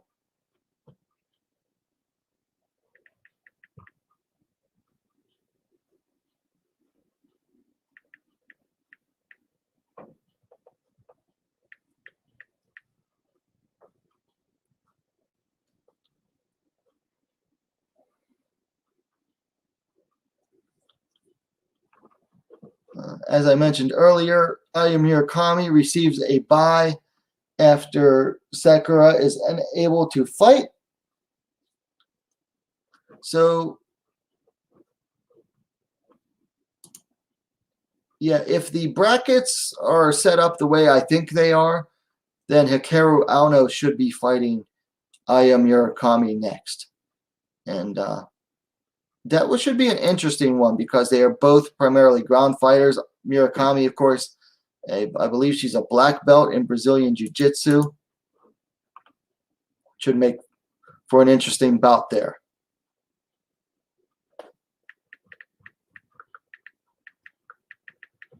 Defeats and Sato via decision. Moves on to the Atomweight GP semifinals. Likely facing Aya Murakami. Hashtag.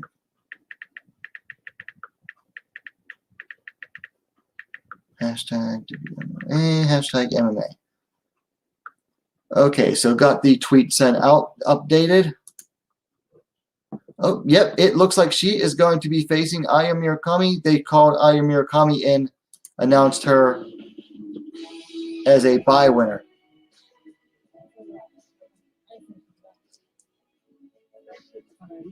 Oh, they're even giving her a trophy and everything.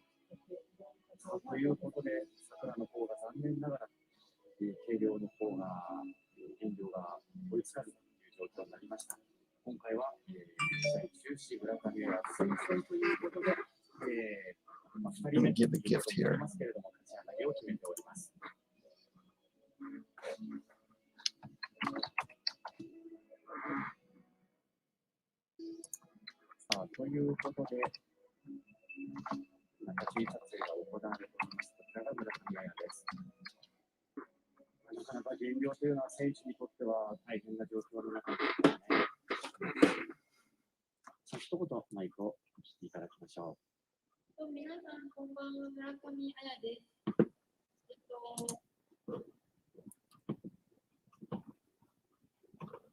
Let's see what's going on back in the chat.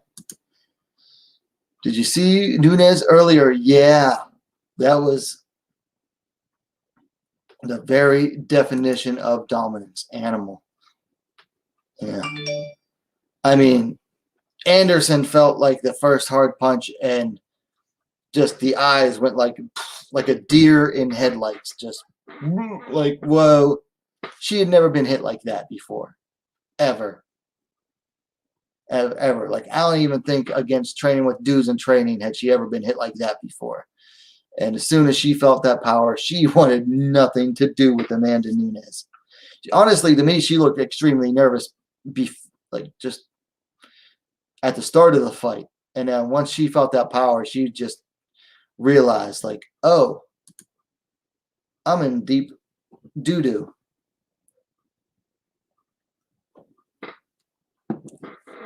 Nice to see the Lioness get another win. and title defense under her belt. But man, that was probably good. That was definitely probably her easiest title defense ever in either weight class.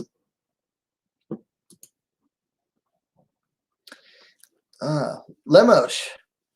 Yeah, she's big for strawweight. You know, won a fight at bantamweight, popped hot. Had that like 1 or 2 year suspension, came back, and she is big at strawweight.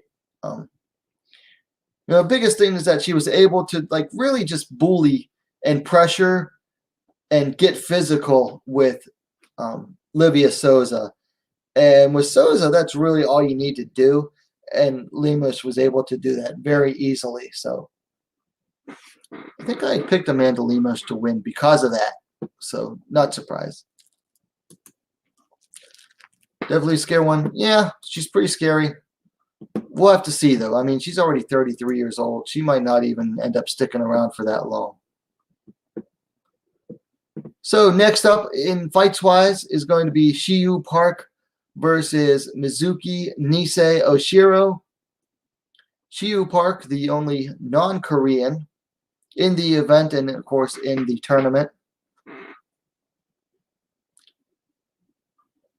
She has been staying in Japan since her fight in December. Shiyu Park arrived for 2 weeks, several weeks out from her fight in December at Deep Jewels 31. Had to quarantine in her hotel room for 2 weeks. She said all she could do was worry about her weight. She couldn't really train. So she decided once she won and accepted a spot in the tournament that she was going to stay in Japan until, lose or win the tournament. And she's been training a lot with Miyu Yamamoto at Crazy B, which I think is really good for her because she's a kickboxer. So for her to work on her ground game with someone like Yamamoto and at the Crazy B gym should work out really good for her. She also, I did see at least on one social media post that she's worked at Carpe Diem Brazilian Jiu-Jitsu school, and that's pretty serious. And you got Nisei Mizuki Oshiro, pulled off a huge upset in her second or third fight against what's her face?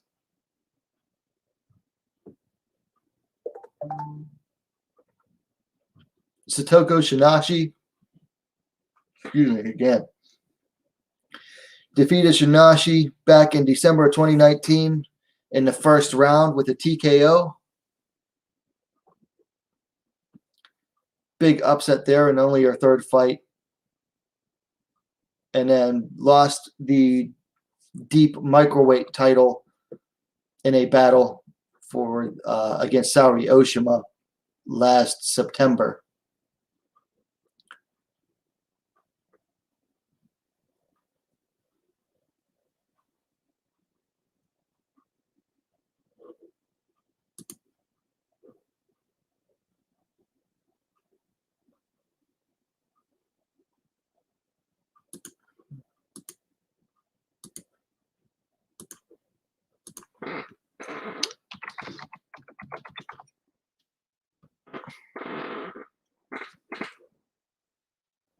So Mizuki Nisei Oshiro making her way to the cage right now.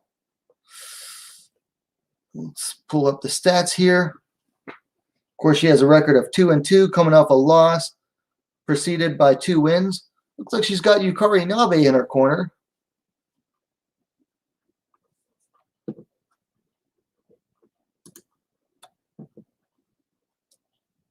Many are calling Park the early favorite to win the Grand Prix.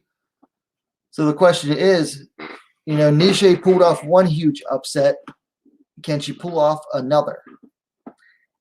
We'll have to see. I mean, I'm cheering for Park. I've followed her, through all 6 of her pro fights. I'm cheering for her to win, but if Oshiro pulls off the upset here, that'd be huge. I mean, that would completely change, the way I figured the brackets would end up looking. So,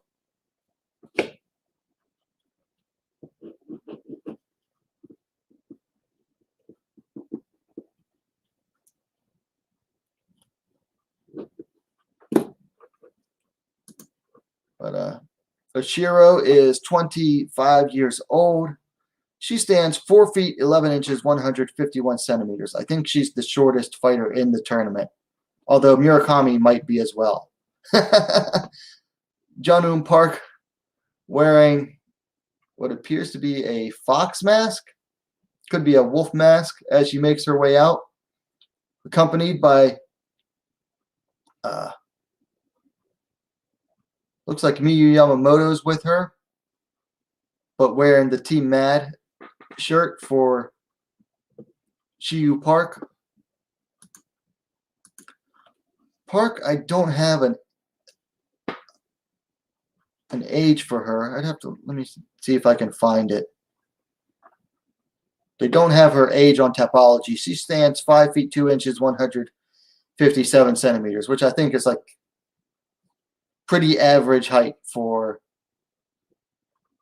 an atom weight fighter.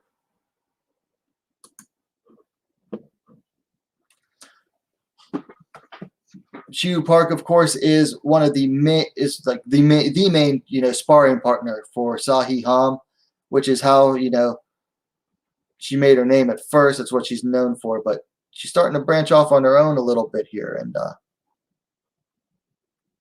which is nice to see.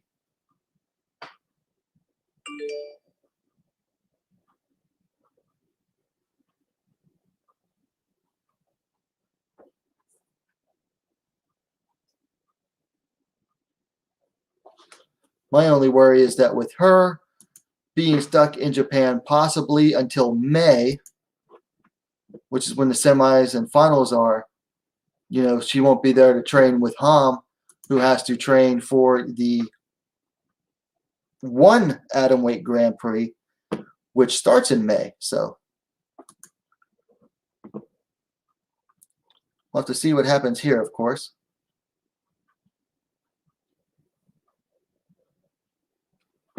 Let's see.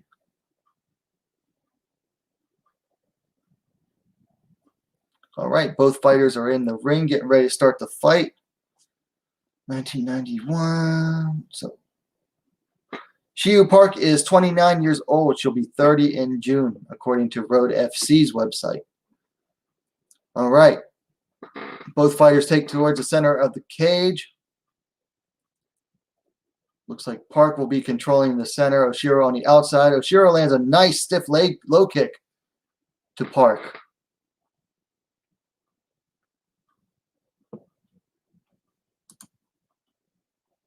Ooh, Park backs her up with a jab. Oshiro lands another low kick, but is backed up by some more punches from Park.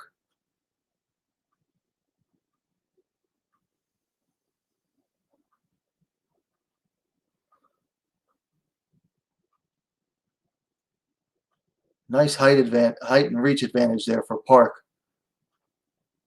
Oshiro has to really come in to land her strikes. Park slowly driving Oshiro back towards the cage, forcing her to circle around the outside. Another low calf kick lands for Nisei. Right hand seemed to land for Park. Couldn't really tell if it landed or not.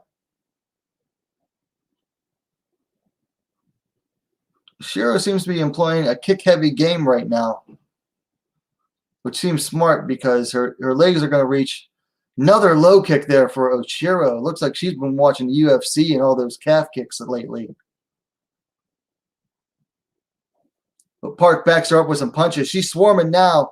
Oshiro running away from Park. Park swarms against the cage, but Oshiro gets her down onto the ground.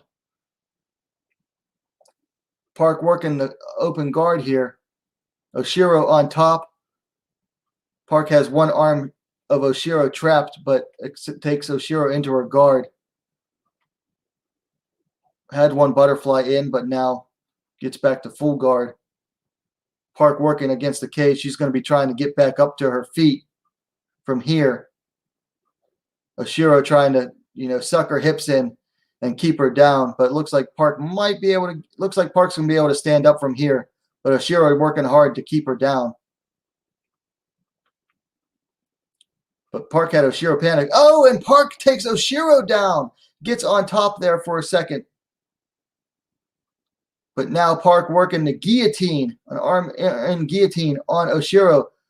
Now Park on top of Oshiro in mount with the guillotine still locked in. Looks like, I guess would be an arm and guillotine attempt. But Park has the full mount on Mizuki Nisei Oshiro. 2 minutes, 5 seconds left in the first. She's going to be trying to get, but Park goes back to half guard. Looks like she's going to give up this, the head there, possibly. And she's going to start working some punches from the half guard of Mizuki Oshiro. Now Park standing over her, landing some punches, throws some kicks, but Oshiro back up, and Park swarms her with some punches. And we get a timeout here. Looks like.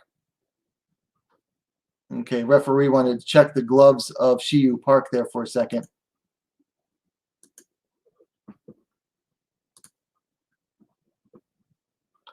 Minute 30 left in the first round. Oshiro whiffs on a spinning kick. Kick to the body for Park.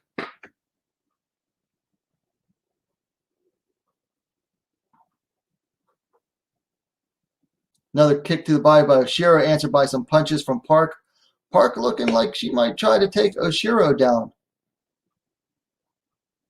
which makes me nervous. Knee lands to the body for Park. Another knee to the body for Park. Oshiro not liking this.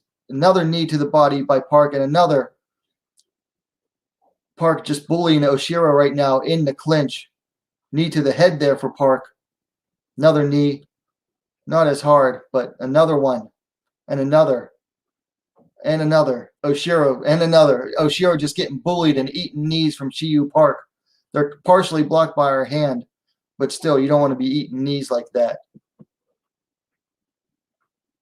Referee in the way right now. They switch to a different angle. Knee to the body by Park, who is just bullying Oshiro in the clinch right now. Some more knees land for Park. And she's got a leg trap of Park. But nope, Park gets out of that. Pushes her back against the cage. Oh, Oshiro manages to take Park. Nope, Park reverses it. Takes the back of Oshiro. They're now standing. And that is it for the first round. Dominant first round, I would say, for Shiyu Park. I mean, granted, I'm biased. I want Park to win, but still, that was a big first round for Shiyu Park there.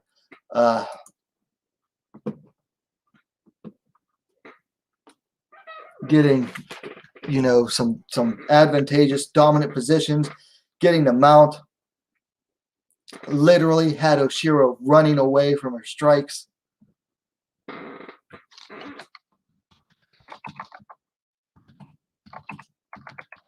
Both fighters getting advice from their corner right now.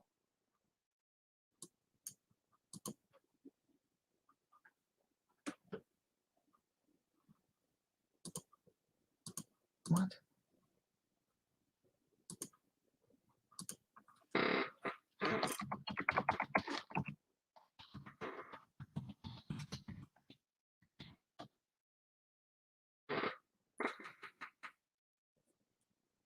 All right, start of the second round of this 2-round fight.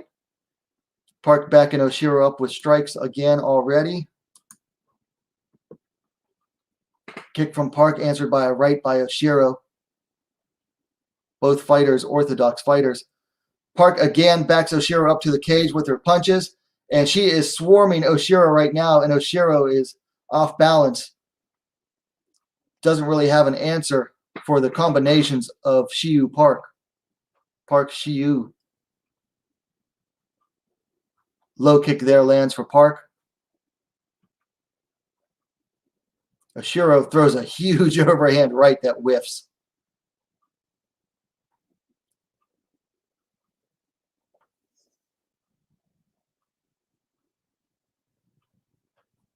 Punch to the body there for Nisei. Kick to the body by Nisei Oshiro. Oshiro coming in with a strike, and Park just says, nah, let's clinch up for a little bit. Park pushes her to the cage, where they are now clinching.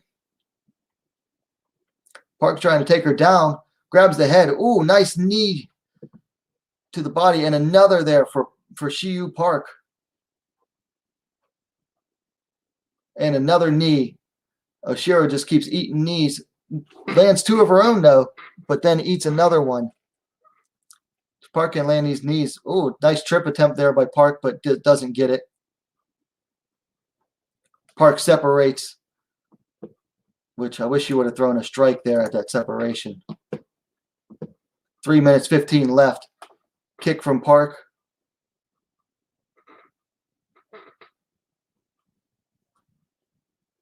Low kick from Oshiro to the calf. Ooh, big right hand lands for Park that stuns Oshiro. She covers up, and Park lands some more punches, but then lets off. Oshiro coming forward, eats some counters from Park. Oshiro smiling. I'm not sure if she's enjoying this or if she's just playing coy. She comes forward with some strikes and eats another counter from Park.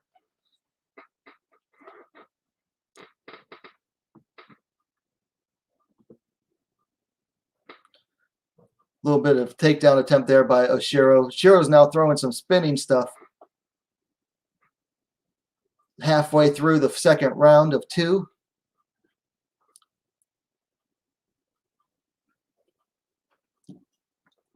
Nisei getting kind of silly, smiling and taunting Park, just saying, come on, beat me up.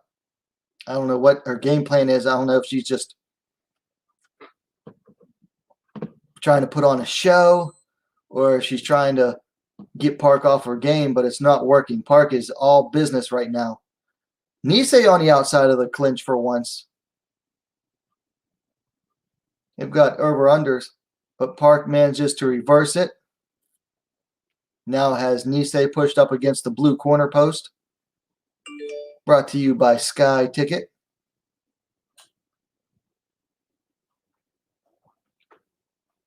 It looked like Park was about to pick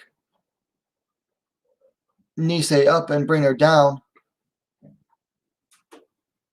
Minute 25 left in the second round, excuse me.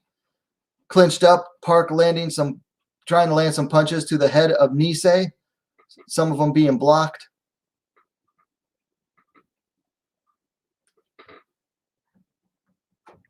But so far, the second round is all Park.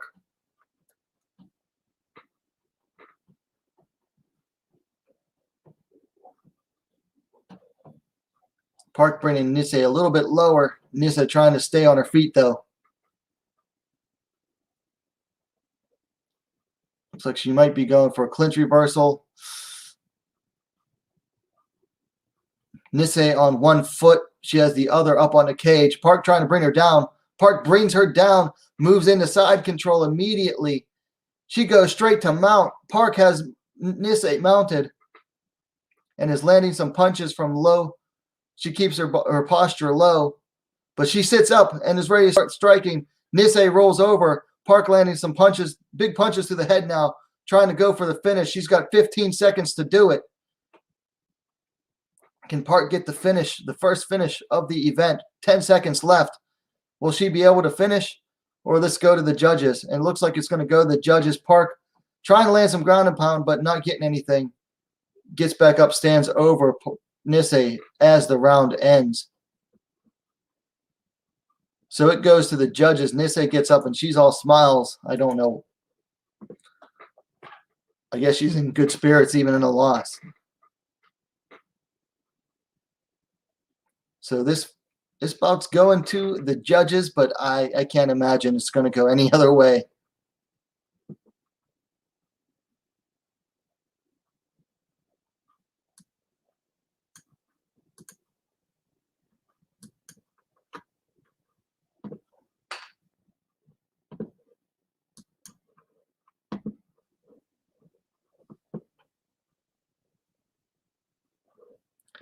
So we're going to wait on the judge's decision. Zuki Nisei Oshiro looked like she was having fun in there. All right, so we're going to the judge's decision. Excuse me, by the way.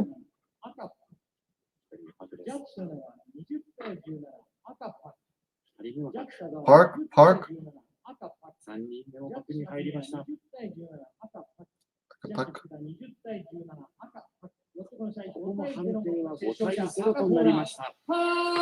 Your winner by decision, Shiu Park. No surprise and no scorecards there after that fight. Oshiro just didn't have anything for Shiu Park there, so Shiu Park moves on to the quarterfinals, or excuse me, the semifinals.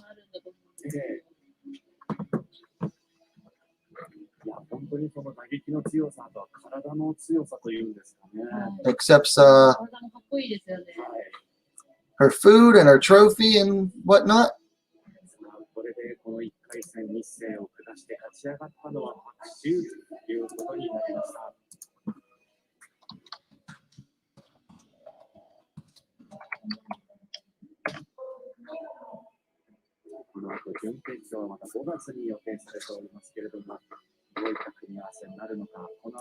So she will be moving on, as I said, to the semifinals.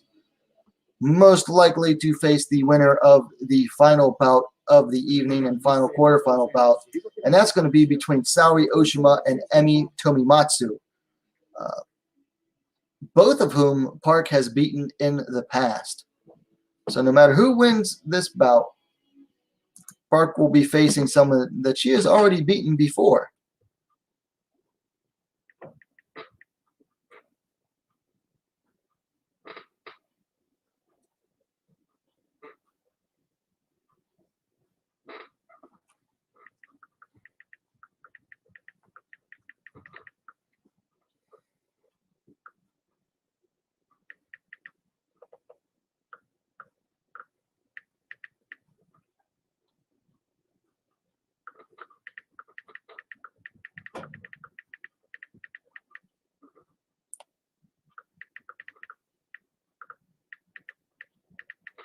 Jules,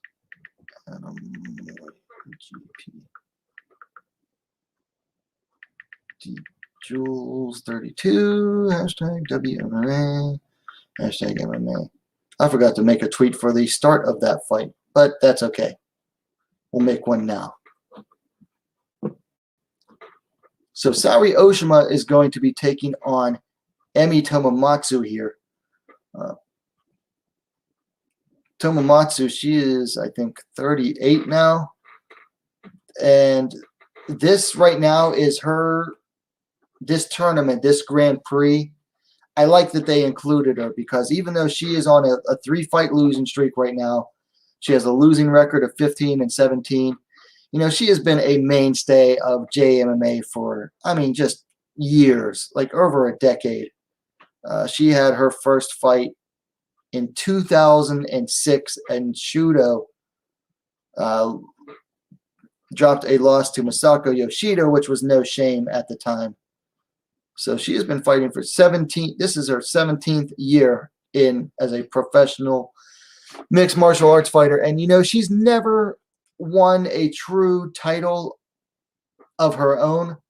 She was the either Jules or Deep Jules, like strawweight champion for a time, but that was due to she fought Mizuki Inoue, who missed weight, and because of that, there was no way for Mizuki Inoue to win. So Tomomatsu won, and because it went to decision.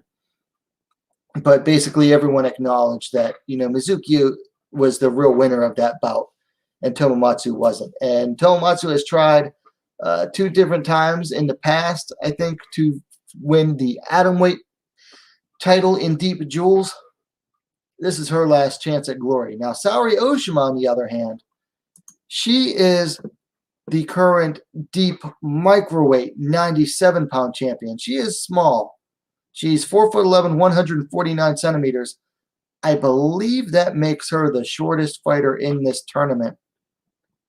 Let me check here. I think Murakami might be. Nope. That makes Oshima the shortest fighter here by 1 centimeter in the tournament. Aya Murakami is 1 centimeter taller.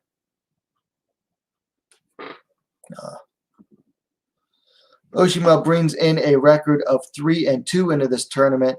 She is coming off a loss to Shiyu Park in December at Deep Jules 31. Tomomatsu last fought Reina in Ryzen like just under 5 months ago. And, you know, a lot of people wrote her off immediately in that fight. But what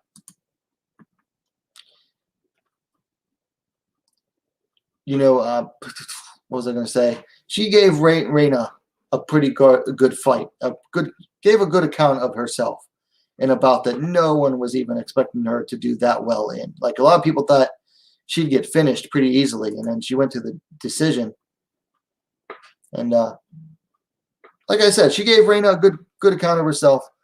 And like I mentioned earlier, this is Tomomatsu's last chance at glory right now, this tournament.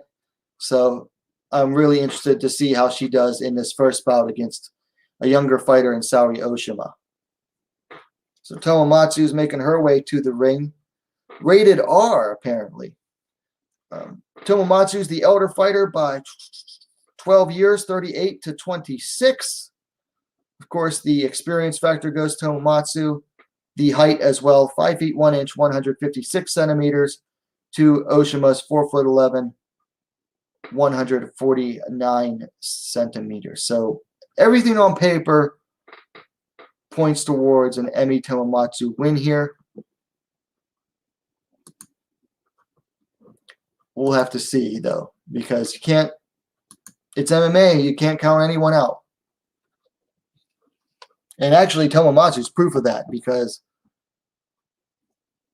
I'll never forget her win against Hikaru Aono, in which she was really down in that fight and came back from behind, got a submission win. And, like I always say, you can't count out a crafty veteran.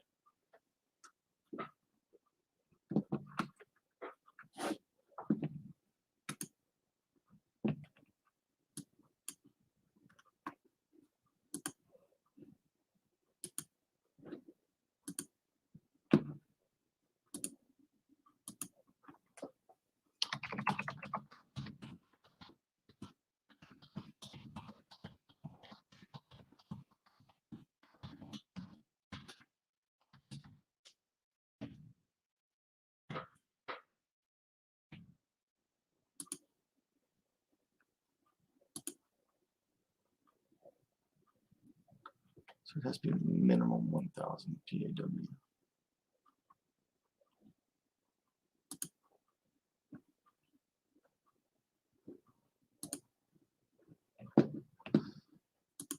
All right, so Saori Oshima making her way to the cage now. 26-year-old deep microweight champion who has defended her title since she won it last year. And looks like that will be put on hold for a little bit longer, depending on whether or not she wins this bout. Now, Oshima, she actually made her pro debut fighting in Shudo in their super atomweight tournament, where she fought at 110 pounds.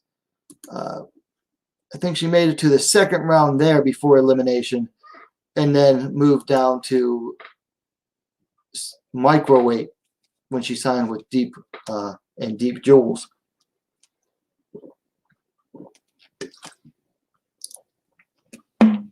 So Tomomatsu, the visibly taller fighter, a little bit thicker, although Oshima's kind of thick. She's got some meat on her bones for such a petite girl.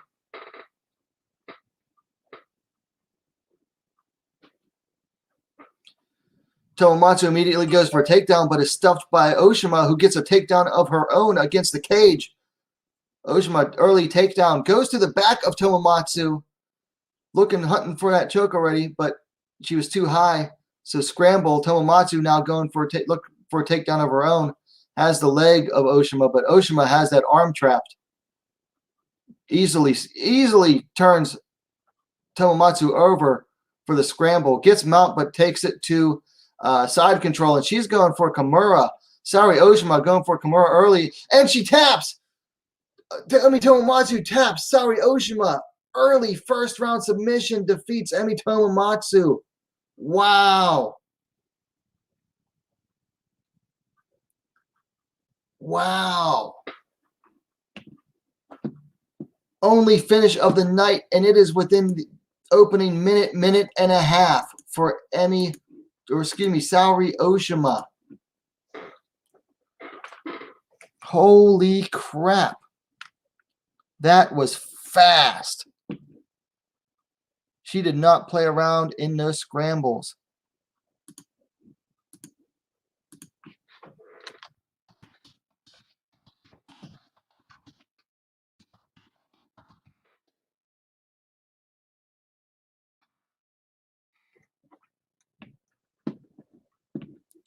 Saori Oshima moving on to the semifinals. So that was one of my picks that did not go my way. Where's my pen? I got to scratch that off. Wow, if Oshima fights that way against Park in the rematch, it could go very differently. Holy crap, she moved fast. Wow, yeah, blue dash, wow.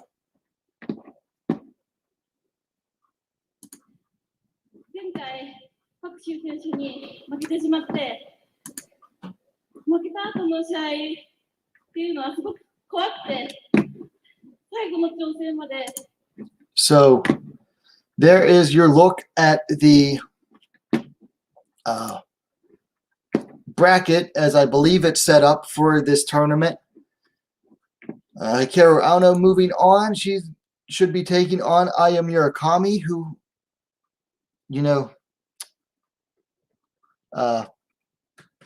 didn't get to fight tonight because Sakura went to the hospital after bad weight cut. And then Chiyu Park defeats Nisei.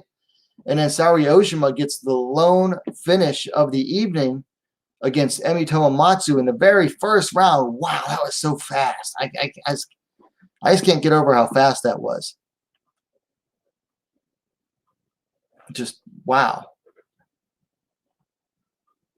Very fast. Crazy fast. And whole event's over in just a little over 2 hours, so nice.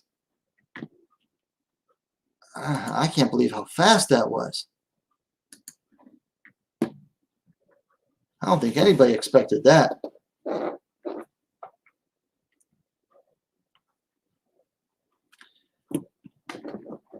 So that's it for the fight. So looking at this bracket here, if this is indeed how the bracket is set up, Aono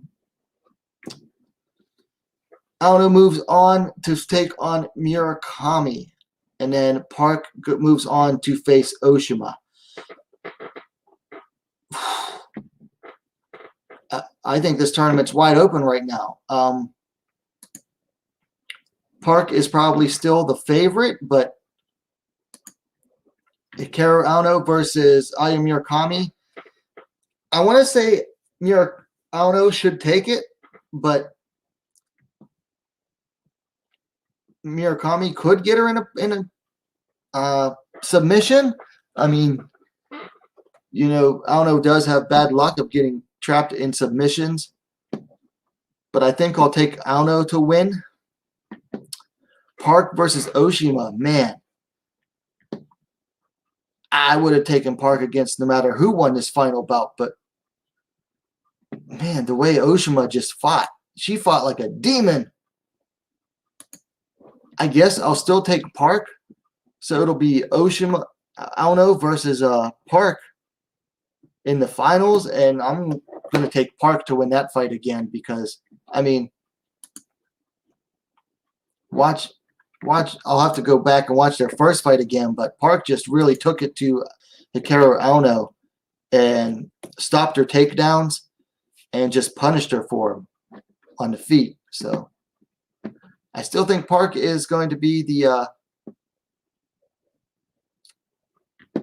oh, looks like they're not going to have a closing ceremony, which is sad.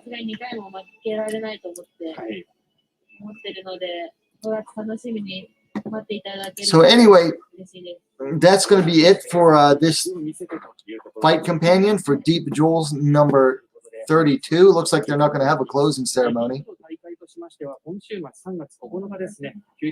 Maybe they're announcing something.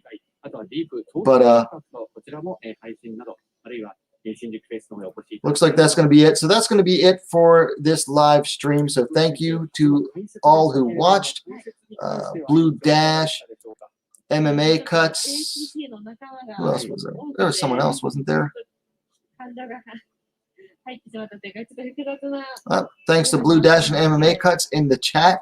Meanwhile, if you're watching this on the replay, let me know your thoughts in the comments down below. Please give the video a like, share it as well, help spread the word of the channel. And while you're at it, if you haven't yet, go ahead and subscribe to WMMA Now, most complete women's mixed martial arts dedicated platform on YouTube. Thank you for tuning in, and we'll see you next time.